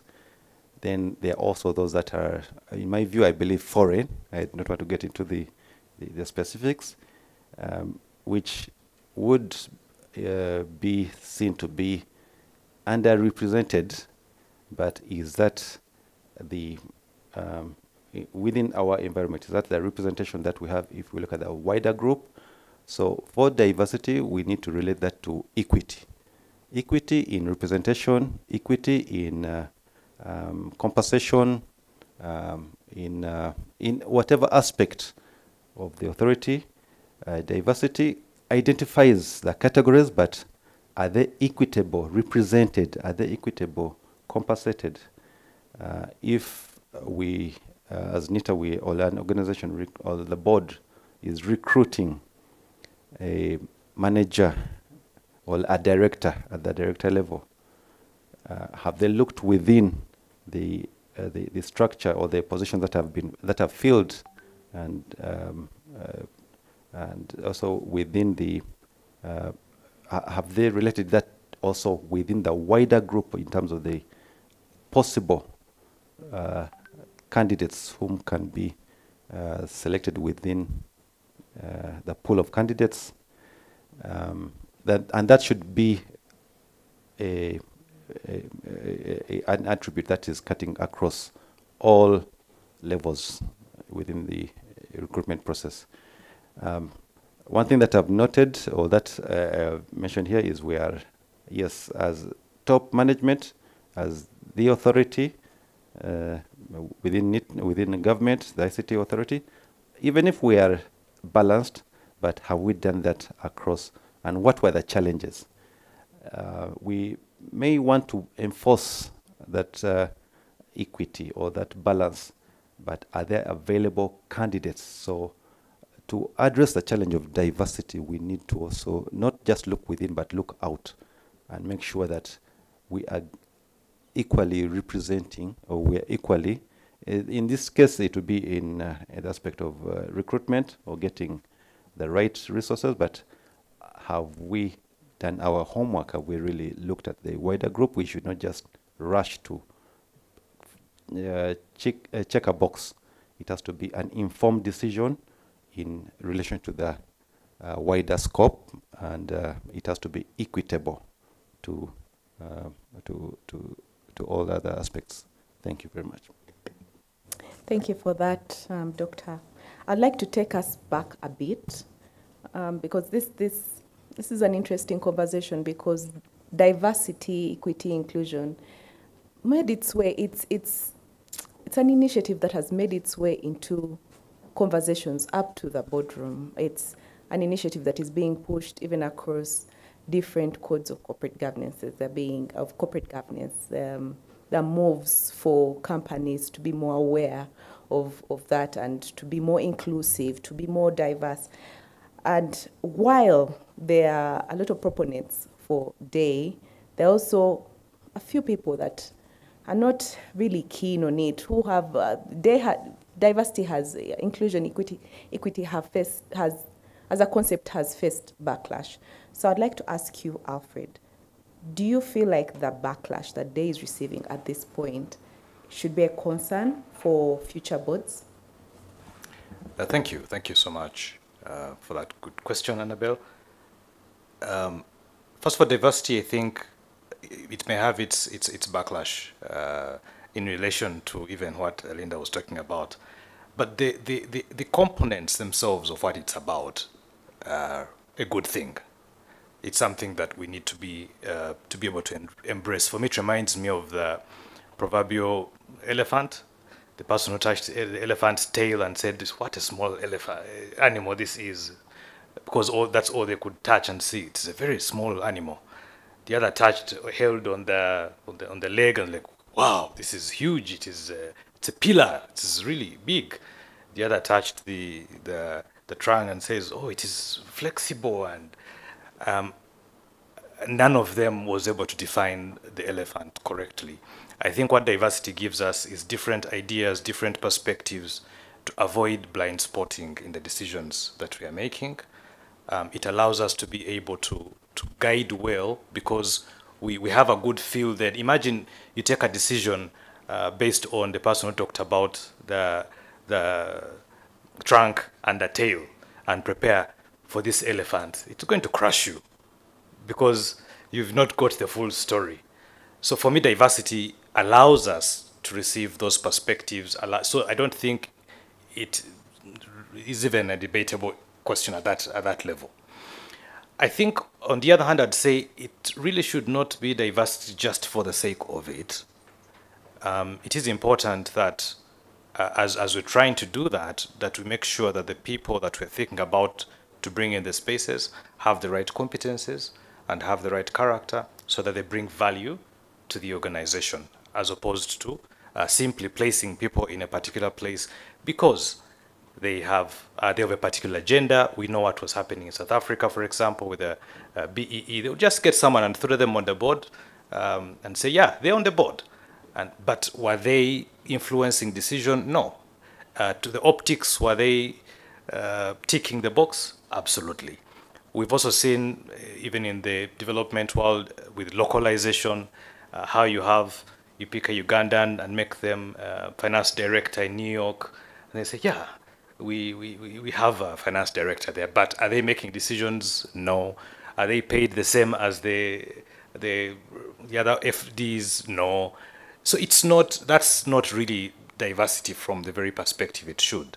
It should be not for the sake of it, so not only for the optics, but to be able to get good value from it. But it's very important and should not be even debatable, really. Thank you. Thank you so much for that, Alfred. I understand there are a few questions in the room. I'd like to give our physical participant an opportunity to speak. Emma? Okay, thank you. Yes.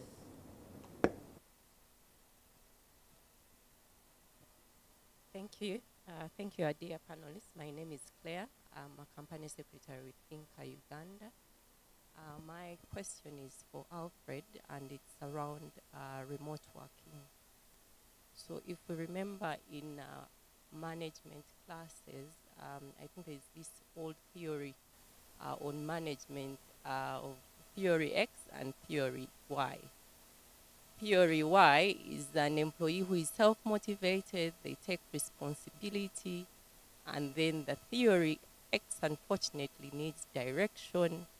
They don't like to work. So I wanted to know from your experience, and when you shared that most of your work life, you've actually not had job descriptions and many other things that you talked about. I just wanted to hear from you what practical steps or tools that you have taken to realize potential from this employee who needs direction, who doesn't take responsibility, not so self-motivated, to still be able to gain output from them. Thank you. Okay. Let's take 3 more questions. If anyone else with a question. Okay. As we wait, there is one who wrote for me a question. I would like to hear more on organization culture as a risk. How can it be monitored, and what are the indicators? I think that one will be for Lynda. Okay. Do we have any other questions, or they can first take those? Okay, let's first take those. Yes. We'll start with you. Thank you. Thank you very much. Theory X and theory Y, maybe even theory Z. First, I'd like to say, while I mentioned that we don't have job descriptions, it didn't mean that we just get people into the room and say, start, figure out, you find out what to do. Who knows, maybe that's a way as well to go for, to consider. But as leadership, what we do is to envision, is to say, this is what the organization is trying to achieve. This is the purpose we're trying to achieve. Now, you knowing yourself, knowing your competencies, knowing your abilities, knowing your interests and all, how do you think you would be able to fit in this space? How do you think you would be able to bring value into the particular space? So in many ways, yes, you end up with a job description developed by the person themselves. In fact, when we do replacement of people, very rarely do we even have like-for-like replacements. I'll give you an example. We have someone who is really very good at, it's a consultancy firm, is very good at doing strategy and things like that, but she was very good at fine art in school and said, you know, I'm going to miss my art. And I said, why?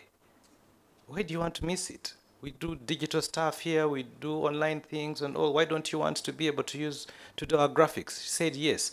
She's happily doing her strategy consulting as well as using her skill sets to do her graphics as well. So we try to we try to build the structure around the person, as opposed to creating a structure and getting someone to fit within that structure. What that helps us is we use more skills and talents that the person has. We have people that many times are able to use 20, 30, 40% of their skill sets at their workplace just because there is no space for them to be able to apply themselves. If it is possible in that workspace for you to develop that for them, then you may do that. But we envision. My role as a leader is to envision. I envision over and over again around what your role is, what the purpose of your role is to the rest of the organization and to whoever we're trying to impact out there. So that people get to a point where they own what they're doing and they're very clear about what they're doing. So you'll find that then on Monday morning, while, sorry if this happens in your organization, while in many organizations on Monday morning, a supervisor comes to staff and says, these are the things I expect you to do this week. Now for us on Monday morning, the staff come and say, this is what I'm going to do this week. And I need your support on Thursday with this. I need your support on Friday with this. Or my tools of work won't enable me to do this. Please provide that. So my role then comes in to make sure that, and the rest of management to make sure that we remove the barriers to productivity. Sometimes it's just more important to just remove barriers. As a leader, many times we want to have more, let's add this, let's add this. Sometimes it's just about remove some of those stringent, unnecessary policies so that you're able to allow people to work. One of the worst statements I don't love to hear is getting to a place and asking them, maybe as a customer, and ask for something, and you get a response that, it is policy here. That means that person hasn't understood the policy well enough to be able to know when you need to be able to tweak that policy so that you can be able to serve. Ultimately, after all these JDs and policies and all are concerned, as a leader, I think the question should be, after you've done, of course, the legal compliances, is to ask, what is the human thing to do? What is the human thing to do? So if as leaders, we are thinking about the human thing to do for this particular person, then we will make sense to them, we will appeal to them, they will know that we care about them and their own lives. And in many ways, personally, I have fought for these people, and now they fight for me. If you are fighting for them, they're going to fight for you. So the good thing about X and Y is an X, you can just delete something small and it becomes a Y. Of course, visually. But yes, you can turn a theory X person into a theory Y person. Because no one is born and comes, when they write to apply for this job, they humbly apply. And they come ready.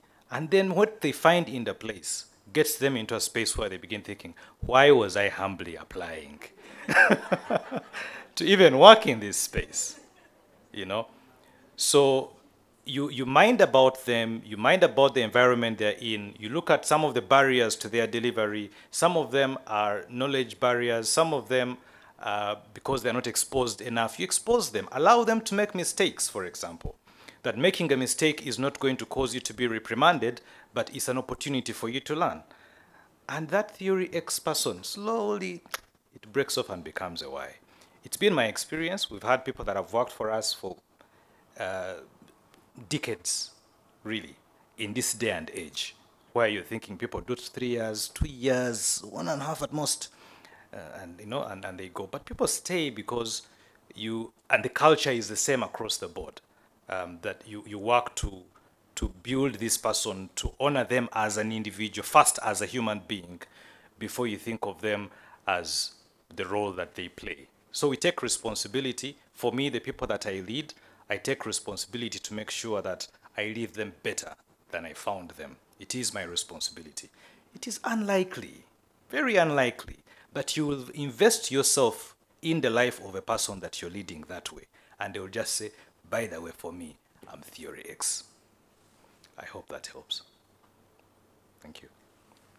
Thank you so much for that, Alfred. There are so many questions coming in, but we are short on time. So what we usually do here is, for the questions that we're not able to answer, but our panelists are not able to answer on stage, we usually collate them and then send emails responding to most of them. So we are going to answer the last two, the one on organizational culture risk that Lynda will be taking, and then just one more for Dr. Hatwib before we panelists can give us their closing remarks, and then we officially close off the session.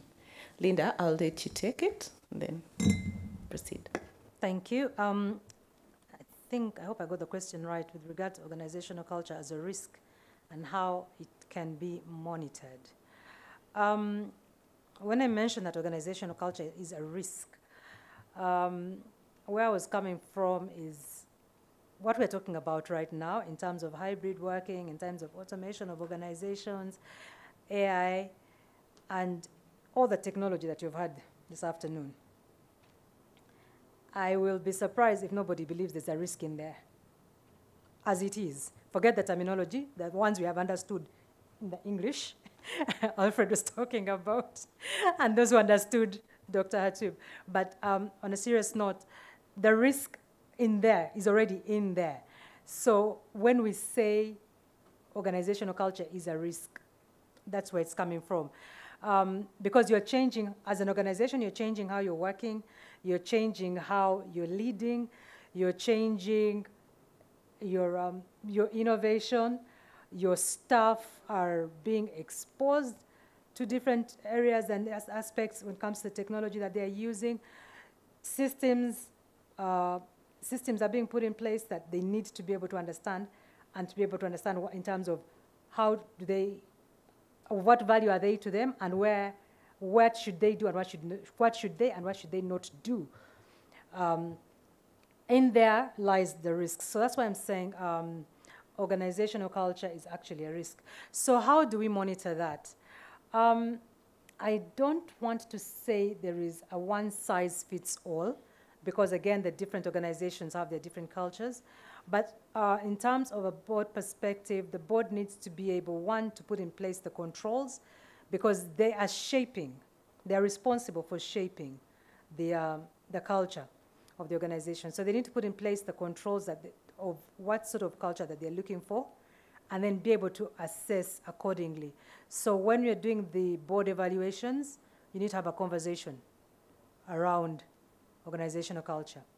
When you're doing your risk matrix and looking at what risks are the organization or the company is exposed to, in there you need to have a conversation on organizational culture. Performance reviews for the staff, there's need to have conversations around the organizational culture.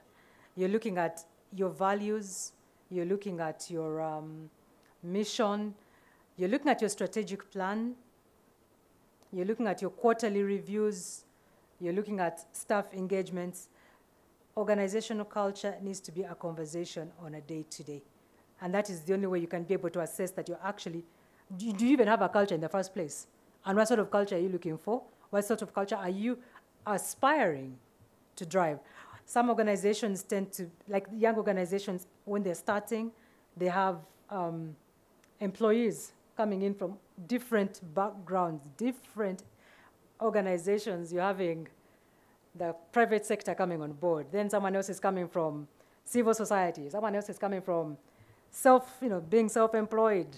They set their own rules and their times. Then you have, one comes from public service and has been given this mentality, I am here and I am in charge. And then how do you merge those?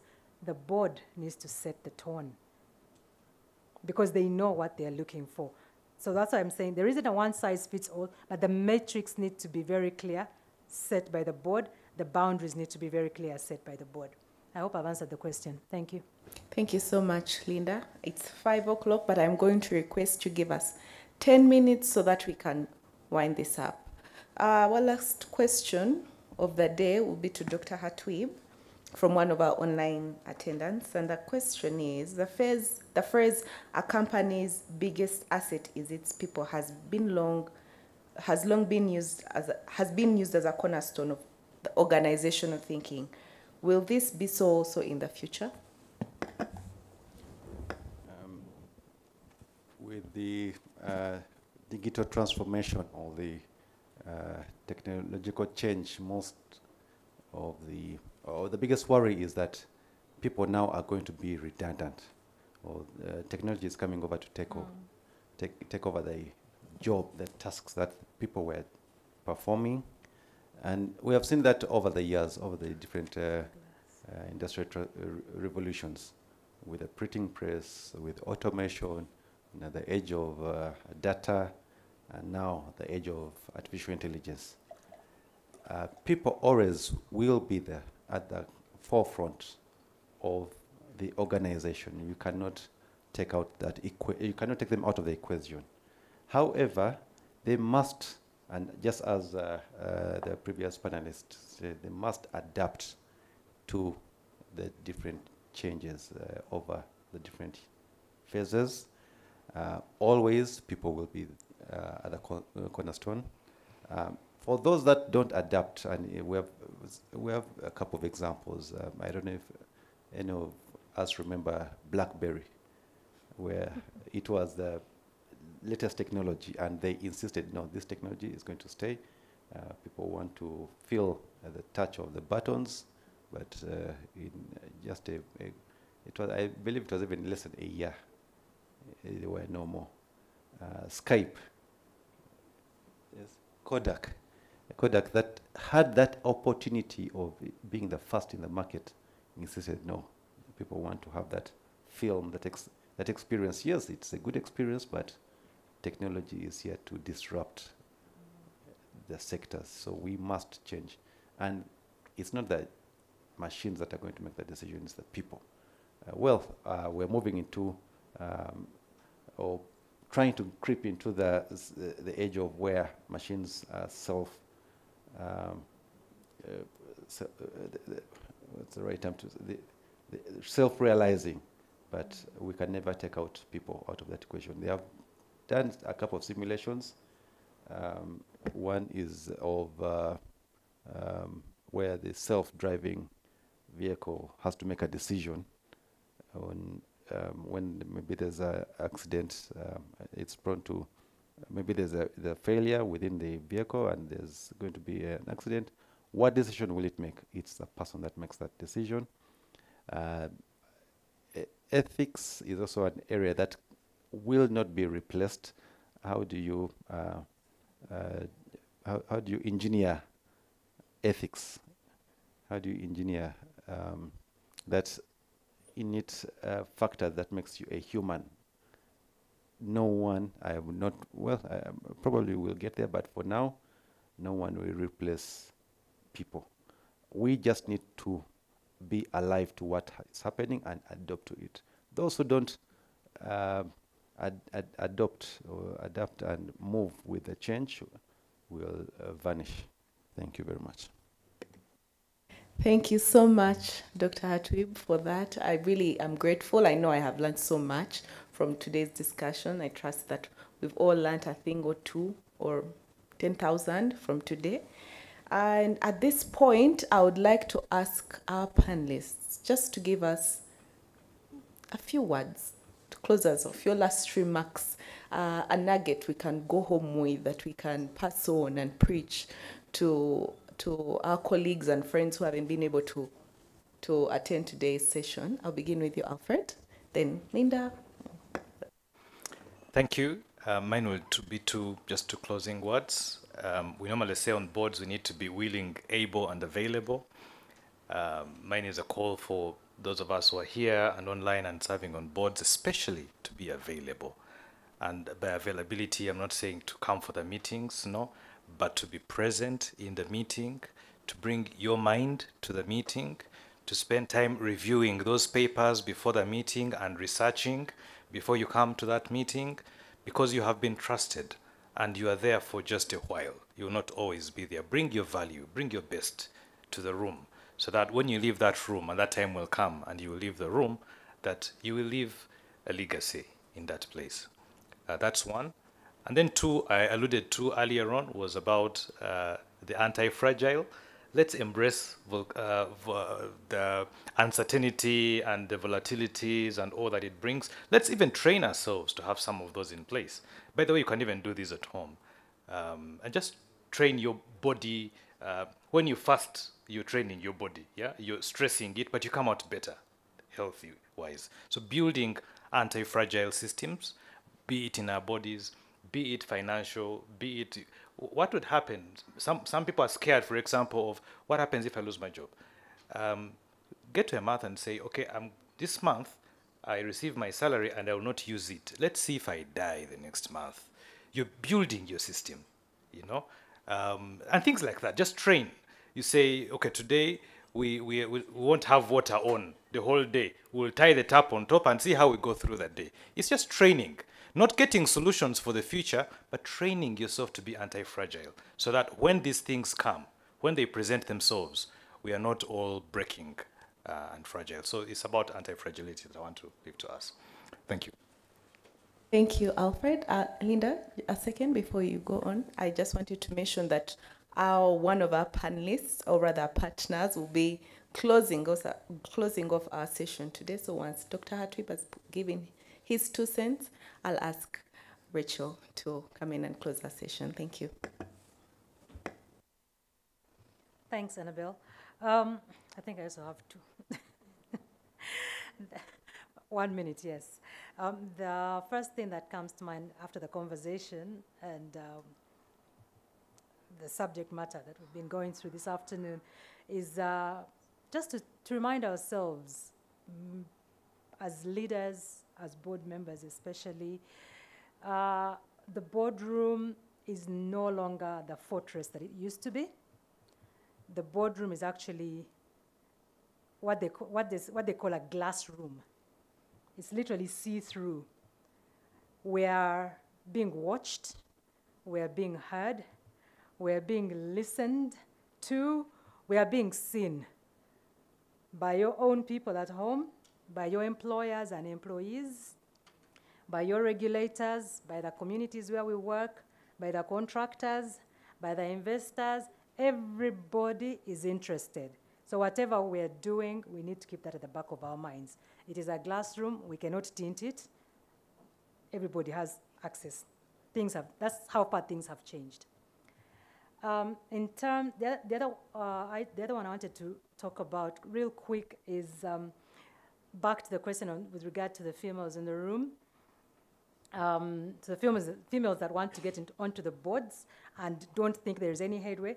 I just want to emphasize that, in addition to the investment that you're doing, networking, training, it also takes time. It also takes time. A lot of us want to start today.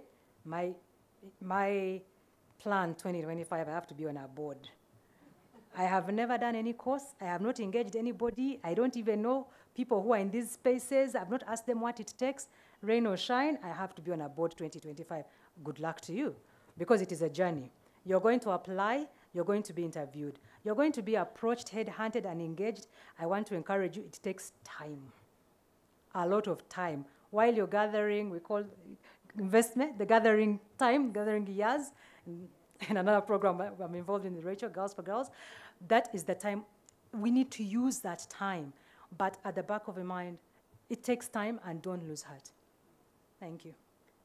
Thank you so much. Doctor? Thank you. My closing remarks, similar to Lynda and Alfred. Boards, in most, I'll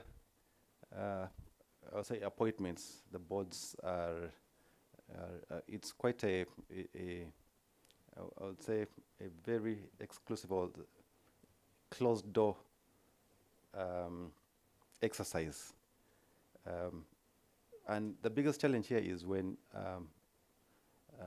the boards are appointed, especially for the new boards, how do they get business or get to the business of the operations, but also get that consistency. But that bridge between either, I would say, management or operations to board, there's a big gap missing. How do we bridge that gap so that we don't wait to train the boards or the members when they are on these boards? How do we mentor? How do we create that talent even before you get onto the board? I believe that would be a very good opportunity to have a very a diverse voice, but also a diverse board, but also an experienced or at least knowledgeable board. You don't wait to get onto the board to be trained. We should mentor the potential members through either mentorship program to identify them and then mentor them and bring them on board before even the appointments. But after appointment, that consistency, how do we keep the consistency and ensure that the quality of deliberations within the boardrooms is not derailed? So we should look at those two areas, the mentorship and also the consistency. My view is that boards should have a standing, or there should be some structure in attaining knowledge, because the environment keeps changing. Well, we could be experienced, but your environment of operation and the organization that you lead changes, so we need to appraise ourselves on what is latest out there and also get more knowledge to ably guide and advise the authorities that we sit on. Thank you very much. Thank you so much, Dr. Mugasa. A round of applause for our panelists. I feel like they have done a good job. As we clap for our panelists, we'll usher Rachel in to close us off. Thank you. Thank you very much, Annabel. Good afternoon, ladies and gentlemen, everybody online and those in the room. Please join me in giving another round of applause to the great panelists, Andrew, Lynda, and can you say Hatwib without the doctor? You can, eh? Okay, because you have so many masters and so many PhDs. I just have to be sure. And to Annabel, of course. Let's clap for Annabel as well. And to the team led by Proline Managing Director Godfrey Chivumbi, thank you very much. The administrative team, Julius, Emma, where are you? Ivan, thank you very much. Allow me to thank you all, dear guests, those in the room and those online. We thank you with the Boardroom Masterclass, and I'll speak about the Boardroom Masterclass briefly. We thank you for joining us. It's been so many years, and we continue to grow. In the room today, we have some of our partners. I see Mona Mugume, Mona Sebuliba, Managing Director, ABI Finance. She's been very supportive. We do not charge for the Boardroom Masterclass. We put together money as the 4 founder members, and then now and again, ABI will come on board. Standard Chartered, Sanjay was supposed to come, but he did send his apologies. So Mona, thank you very much for standing with us. Allow me, ladies and gentlemen, to single out one special guest who's here with us this afternoon. I hope I can be heard. It's cracking. Allow me to single out two guests, but one special guest first, who has attended all the Boardroom Masterclasses. And this is none other than retired Deputy Chief Justice and Chair of the Uganda Civil Aviation Board, Honorable Justice Stephen Kavuma. Thank you very much for leading from the top. You're always here on time, always taking notes, and we're told when you go back to the boardroom, you do repeat many of the things that you've picked out here. So let's clap for Honorable Justice Stephen Kavuma again. And it wouldn't be fair for me not to point out Mama Green, Hajat Sebiala. Thank you for being our very good supporter. But this is the first time you haven't brought a plant. Is it there? Oh, she has a plant. I hope the plant is for Justice Kavuma. I will not preempt to whom you want to give it to. But she moves around with plants all the time. And we'll have a photo session after, and you'll tell us who you're giving it to this time. Next, thank you very much, Hajat Sebiala. But I stand here to represent the rest of the Boardroom Masterclass partners who are away. Jafet Kato, who couldn't be here with us, but should be online. And of course, Grace Kavuma. Then Ruth Sebatindira and the whole Legal Mark partnership, represented by Rachel, who's here, and the Legal Mark team. We thank you very much. Lynda, who's representing her partners, Covey. Thank you very much, Lynda, for dreaming and believing. And I am representing Stedman, together with my partner, Diana Kato, who has attended for her first time physically, but she'll be coming. So why did we start the Boardroom Masterclass? It was really to give back to community, just to train. And Dr. Hatwib, you talked about online, long life learning and getting board members to learn. This is one of the things we thought we should do, because we're faced with the same questions of how do we get to the board? Lynda and I are always laughing because people say, how did you get to boards? Was it that easy? On one of my boards, I was interviewed for 2 years. 2 years by more than 14 panels. And I keep telling people this story. It's not easy. It doesn't happen overnight. So keep working, keep pushing, keep being present. But allow me to talk about a bit why we chose this topic, because I sit on the boards of Uganda Breweries that you had, Sanlam General, and Serena Hotels. Let me talk about Serena because we're hosting you today, and there's no conflict of interest for me because I wasn't involved in the booking. But I'll talk about Serena and some of the challenges we're facing in terms of board readiness. And by talking about Serena, I sit on 22 hotels, not just 2 in Uganda. So our biggest headache now is Airbnb. Big hotels are not our competition. They are, but we do not lose as much sleep as we do over Airbnb, because the Gen Zs no longer want to sleep in hotels. They want to buy their alcohol, buy their drinks. Dr. Hatwib, I sell alcohol as well, so allow me to speak about it. So they want us to, they want to check into a 3-bedroom apartment so that they can play music up to 4 a.m. without the hotel calling up and telling them switch off. So we're facing competition from Airbnb. We're facing competitions from picky clients who are asking about the future hotel. What does the hotel of the future look like? Can I go in and not switch on any light or touch anything? I just want to move and the lights come on. I just want to breathe and my curtains close. There are so many requests that are coming in. But the most important, and this is where Lynda comes in from as being an ESG expert, we're facing pressure from environmentalists who query the number of beef dishes on our menus and who say that cows emit more carbon emissions than humans. And this is something that I learned.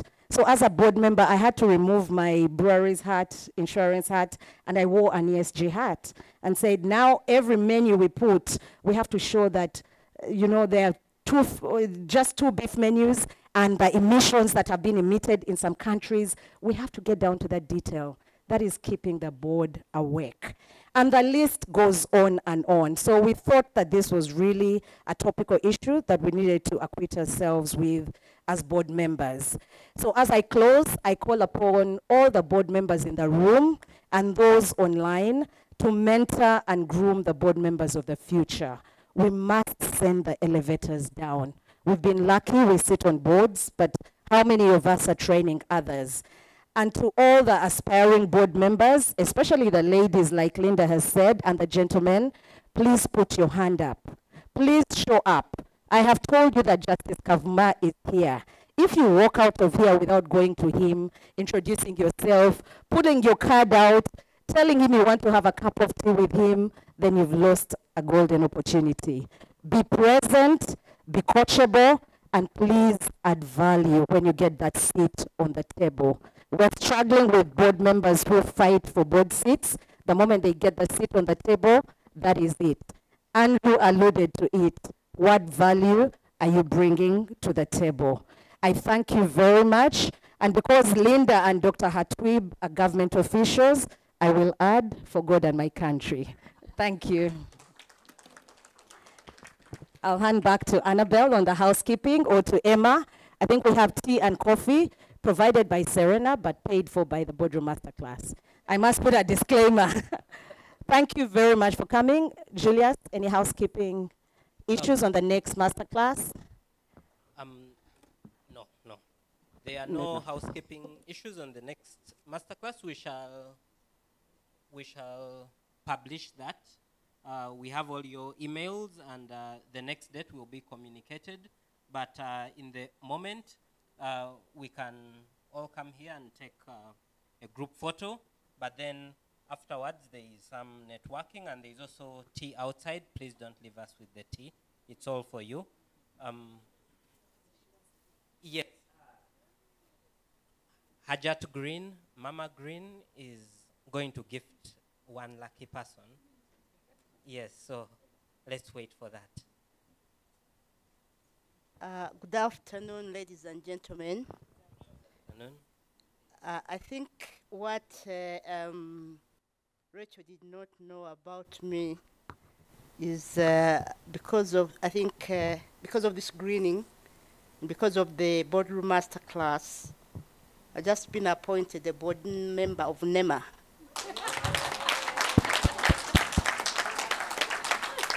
As recent as even the induction is not yet done, so please clap again for Mama Green. So I'm always present, and I'll be present. Thank you so much. I want to give this to Justice Kavuma, one of them. This is Ensalis, mulberry. Please go, it's a very, very beautiful tree. You go and plant it. I also have cocoa, but this cocoa, I want to give cocoa to the person who volunteers to plant it. Thank you very much, Justice Kavuma. Thank you so much. This is a cocoa tree. Anybody who wishes to plant it can come here and pick it. Nobody wants to plant it. Please come and pick it. Yes.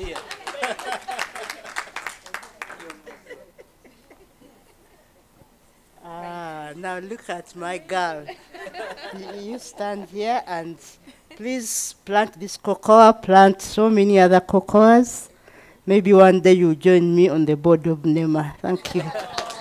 Okay, may God bless all of you. Thank you so much. Thank you.